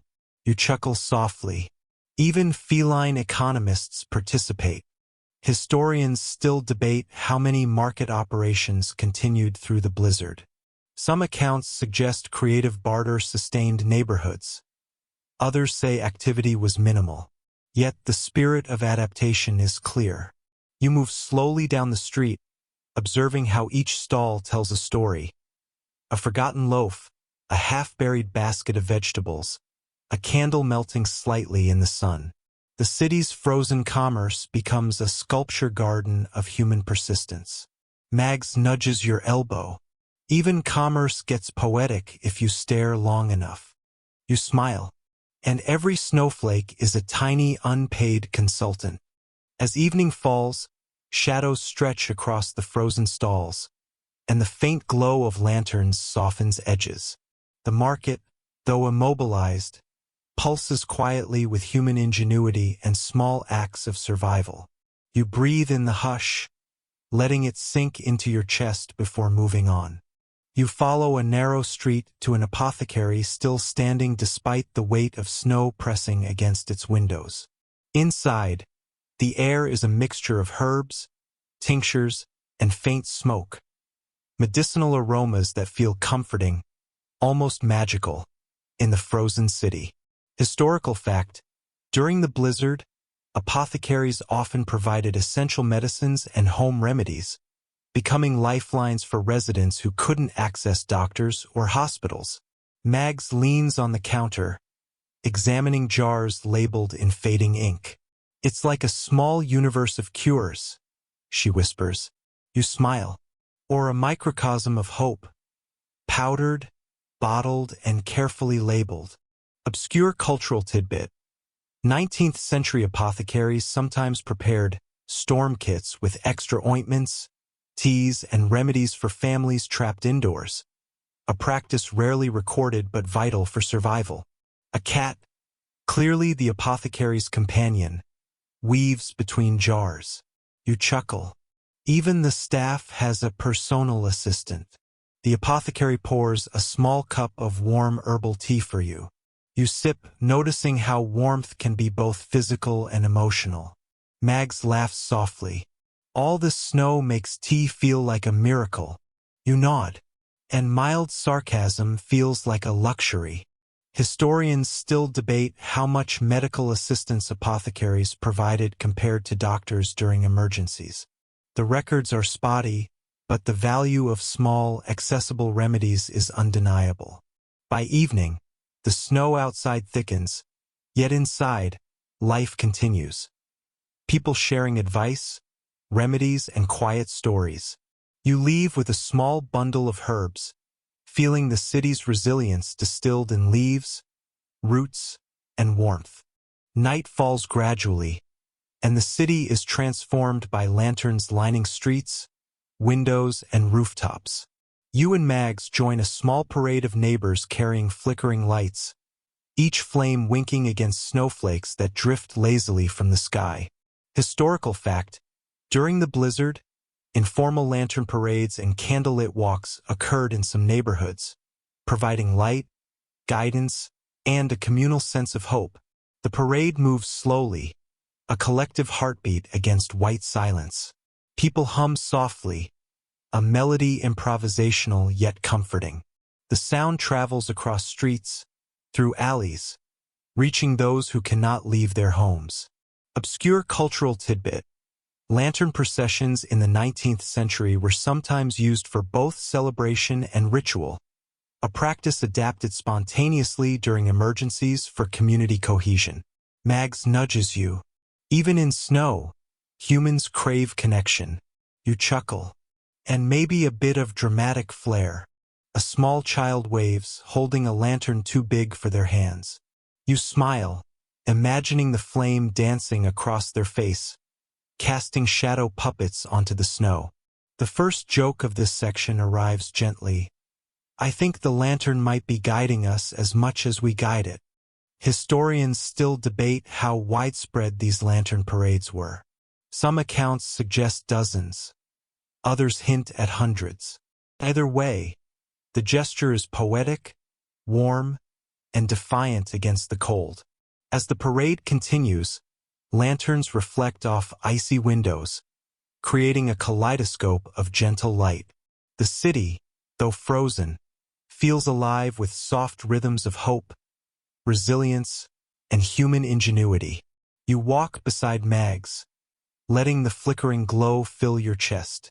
Even amidst relentless snow, small lights and shared steps remind you that the storm, no matter how long, cannot freeze spirit entirely. You step onto a bridge spanning the river, its timbers encased in ice and its cables sparkling like crystal threads. The wind carries a low, constant moan, but the frozen surface beneath your boots feels solid, almost reassuring. Historical fact: many bridges in New York were partially blocked by snow and ice during the blizzard, halting pedestrian and carriage traffic for days. Mags leans on the railing, gazing at the river below, now a sheet of silver. It's like standing on a giant mirror, she murmurs. You chuckle softly. A mirror that humbles you, chills you, and makes you reconsider every fashion choice of the season. Obscure cultural tidbit: some 19th century bridges had decorative ironwork that became surprisingly photogenic in snow, inspiring sketches and paintings that survive in local archives. A small group of children skate cautiously near the bridge's edges, laughter muffled by snow. You watch them, appreciating the human impulse to play even when survival is complicated. Historians still debate whether bridges were more dangerous than streets during the blizzard. Some reports emphasize structural strain from ice. Others focus on human missteps.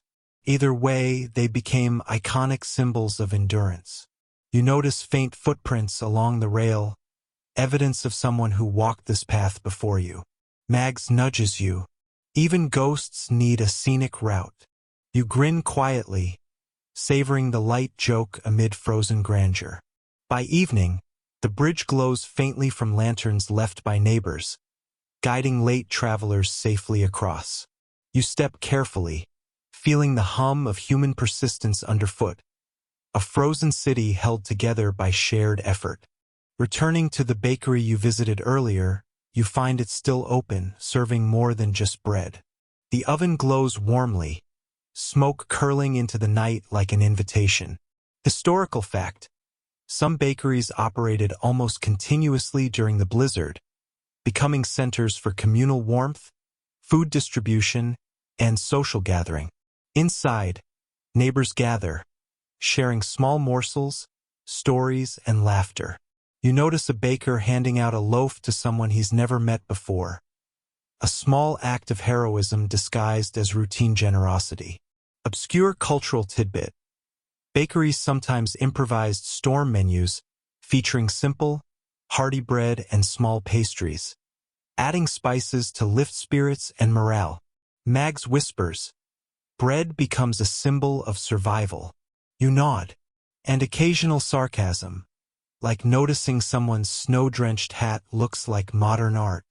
A small dog curls near the oven, its warmth competing with the heat radiating from the hearth.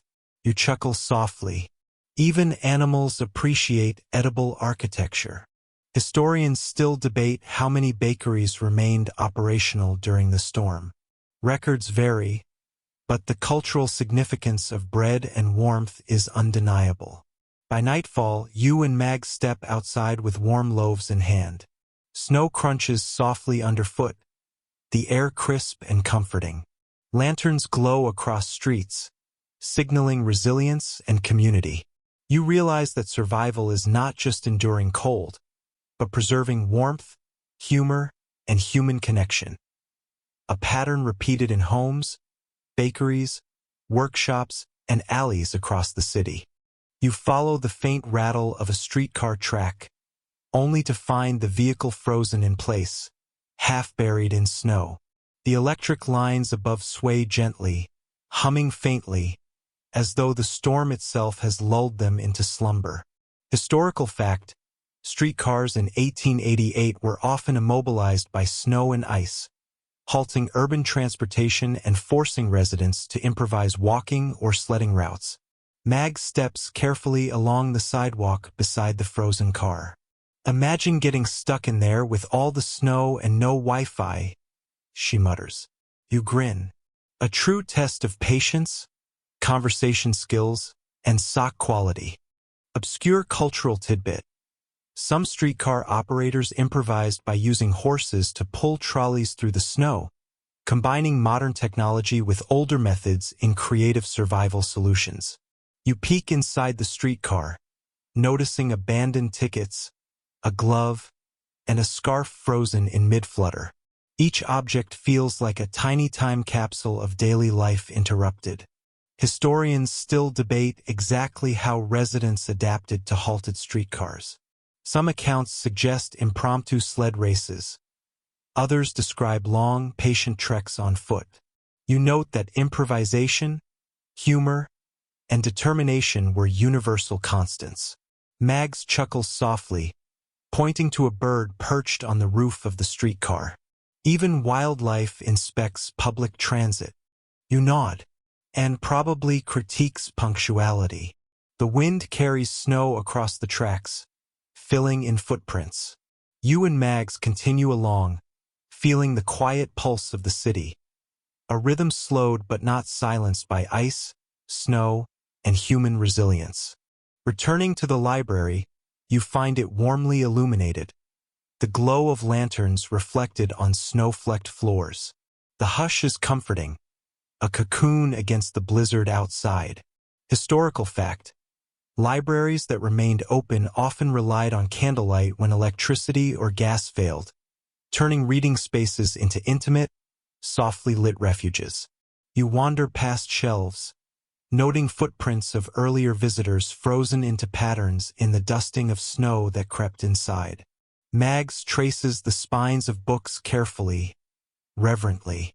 Obscure cultural tidbit. In some libraries, patrons left personal notes in books during storms, small tokens of human presence for the next reader.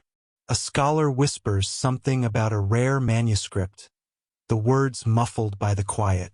You grin softly. Even the books are gossiping. Historians still debate how many people used candlelit libraries during the storm. While records are unclear, the idea of communal warmth and quiet reflection resonates clearly. Mag sits on a low bench, reading aloud a passage. The words drift softly into the room, mixing with the hiss of candle flames. You lean back, letting the warmth seep in, noticing the contrast. The frozen streets outside, and the small, resilient glow inside. A stray snowflake drifts in through a cracked window and melts on a page. Proof that even winter has a sense of irony. You murmur. Mags laughs quietly. And patience. By evening, you leave the library, carrying a small borrowed volume. Lanterns outside cast long shadows across snow-laden streets. You realize that knowledge, warmth, and small acts of continuity provide shelter against more than just cold. They shield hope itself. You climb cautiously toward a small rooftop observatory, its glass dome frosted over but still standing. Inside, telescopes are iced with delicate crystals, pointing toward a sky blurred by snow and low clouds. Historical fact: some amateur observatories remained operational during the blizzard, allowing curious residents to watch weather patterns, stars, and distant city lights. Mags peers through a telescope, laughing softly. The snow makes everything shimmer like it's staged for a play. You grin. A play directed by the wind, starring everyone who forgot their umbrellas. Obscure cultural tidbit. In the 19th century, rooftop observatories were sometimes used by students and hobbyists to track celestial events, including comet sightings, even during inclement weather. A faint light glimmers from a distant rooftop, perhaps another observatory or a candle in a window. Signal or coincidence? You ask. Mags shrugs. Let's call it encouragement from the universe. Historians still debate how many observatories were actively used during the storm, but the symbolic act of observation endured, a human desire to understand even when nature seemed overwhelming. You trace patterns in the frost along the telescope lens, noting the intricate beauty created by the storm itself. It's ironic, almost sarcastic in its perfection. Nature outshining human effort. By evening, you leave the observatory, feeling slightly smaller, slightly awed, and profoundly aware that life, even frozen and suspended, continues to leave traces worth noticing. You wander into a small square dominated by a fountain, now encased in ice. Water is frozen mid-flow, and delicate icicles hang like fragile chandeliers. The fountain is silent but somehow still communicates. A sculpture of patience and endurance. Historical fact: many public fountains froze entirely during the blizzard, yet some became informal gathering spots for children and adults alike, who slid on the ice or admired the frozen artistry. Mags crouches beside the base, examining ice patterns. It's like the fountain paused to nap, she whispers. You chuckle softly. And maybe judging our snowball-throwing skills while it does. Obscure cultural tidbit. In some 19th century cities, fountains were decorated during winter with candles or small lanterns to provide light and cheer when flowing water was impossible. You notice tiny footprints of birds around the frozen basin, a reminder that life persists even on the coldest nights. You follow them with your eyes, imagining the miniature journeys of these small creatures. Historians still debate how fountains were used socially during extreme weather. Some accounts emphasize play and gathering, others highlight caution and avoidance. The truth seems to lie somewhere in between. Mags places a candle on the edge, its glow reflecting across the ice. Even frozen, it welcomes warmth, she murmurs. You nod, feeling the subtle poetry. Human presence and small gestures of light coexisting with winter's pause. As dusk deepens, you step back, letting the soft orange glow linger on your eyes. The fountain, like the city itself, endures quietly. A reminder that stillness can carry beauty, patience, and resilience. You follow a faintly lit street toward a bridge strung with lanterns left by neighbors. The glow bounces across ice-encrusted railings and snowdrifts, turning the bridge into a pathway of amber light suspended over frozen water. Historical fact: during the 1888 blizzard, residents sometimes strung lanterns across bridges to guide travelers and signal safe passage in treacherous conditions. Mags leans on the railing, eyes reflecting the lanterns. It's like walking through a corridor of tiny suns, she murmurs. You grin. A sun that only slightly judges your balance. Obscure cultural tidbit. Lantern lighting traditions sometimes included small handwritten notes or tokens tied to the lights, messages of hope for anyone walking beneath them. A stray cat dashes across the bridge, weaving between lanterns as though performing its own choreography. You chuckle softly. Even nocturnal residents insist on style points. Historians still debate how organized these lantern paths were, but the symbolic function, guiding, comforting, and connecting people, remains clear. You pause mid-bridge, taking in the quiet hum of snow, distant wind, and faint footsteps. Mags nudges you. Think anyone left notes for us? You shrug. Maybe.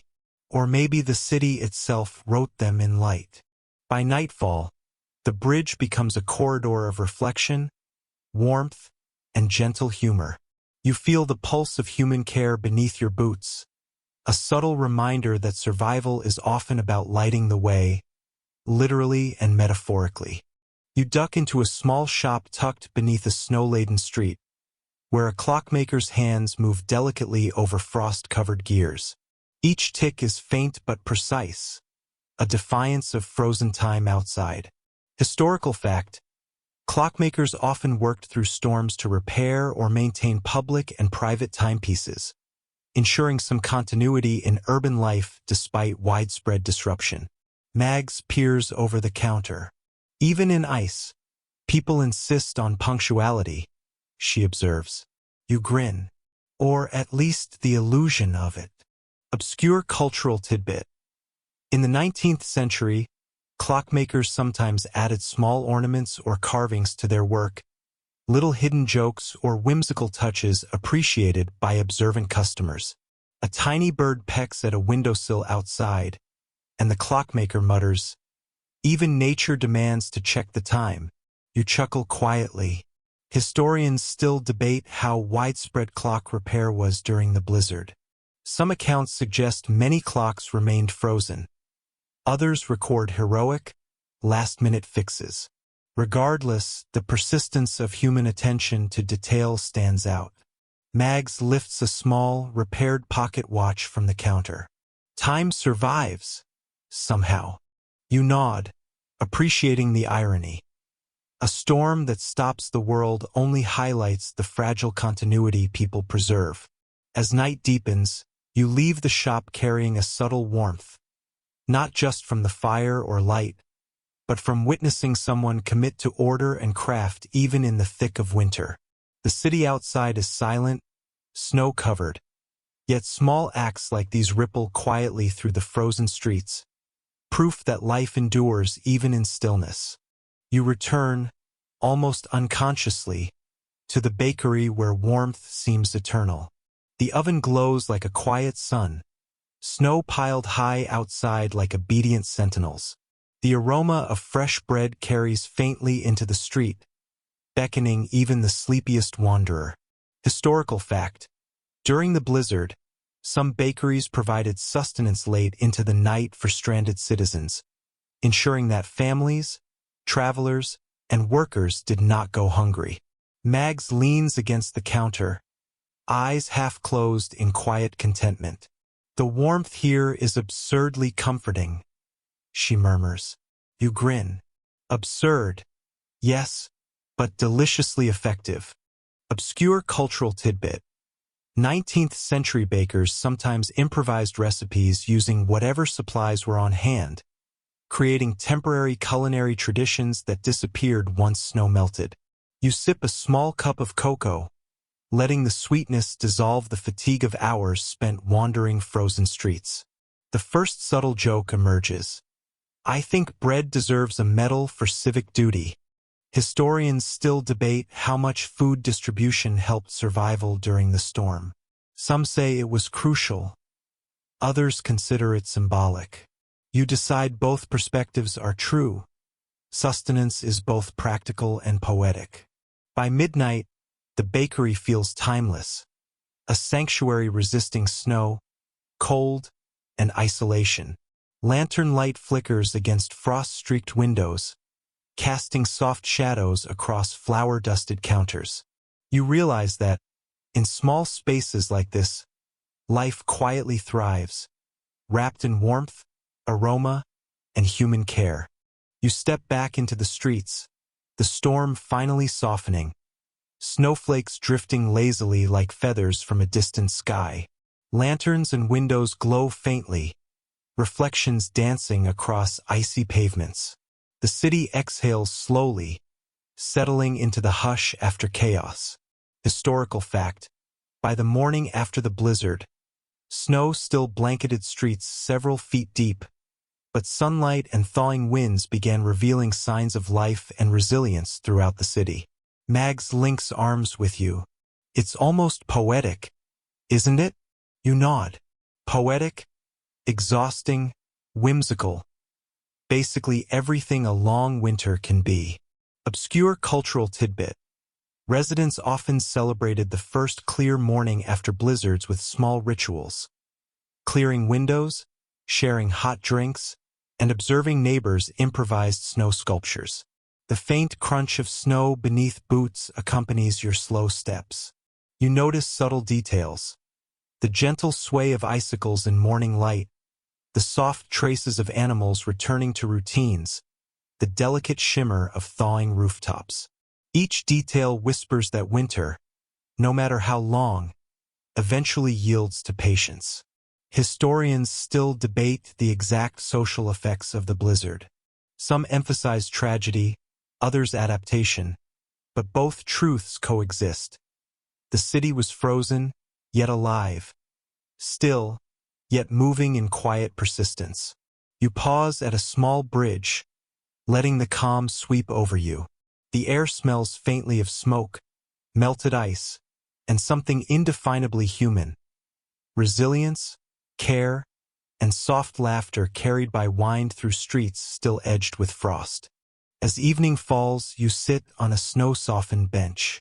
Lanterns flicker, shadows stretch longer, and the city exhales its last whispers of the storm. You breathe deeply, letting each exhale mix with the lingering cold, feeling the quiet heartbeat of life beneath the snow. The snow's weight feels lighter, the streets gentler. You notice details you missed before. A tiny flower emerging under frost, footprints of someone who walked past hours ago, the faint hum of city life beginning again. You realize the storm was both an ending and a pause, a reminder of endurance, quiet heroism, and the small lights that guide us through dark, frozen nights. The city fades into soft shadow, lanterns dim, and you let yourself sink into the hush. Each breath stretches longer, slower. Each heartbeat joins the rhythm of streets, rooftops, and alleys slowly thawing. You feel a calm certainty that, despite long winters and frozen nights, warmth persists, quietly, subtly, inexorably.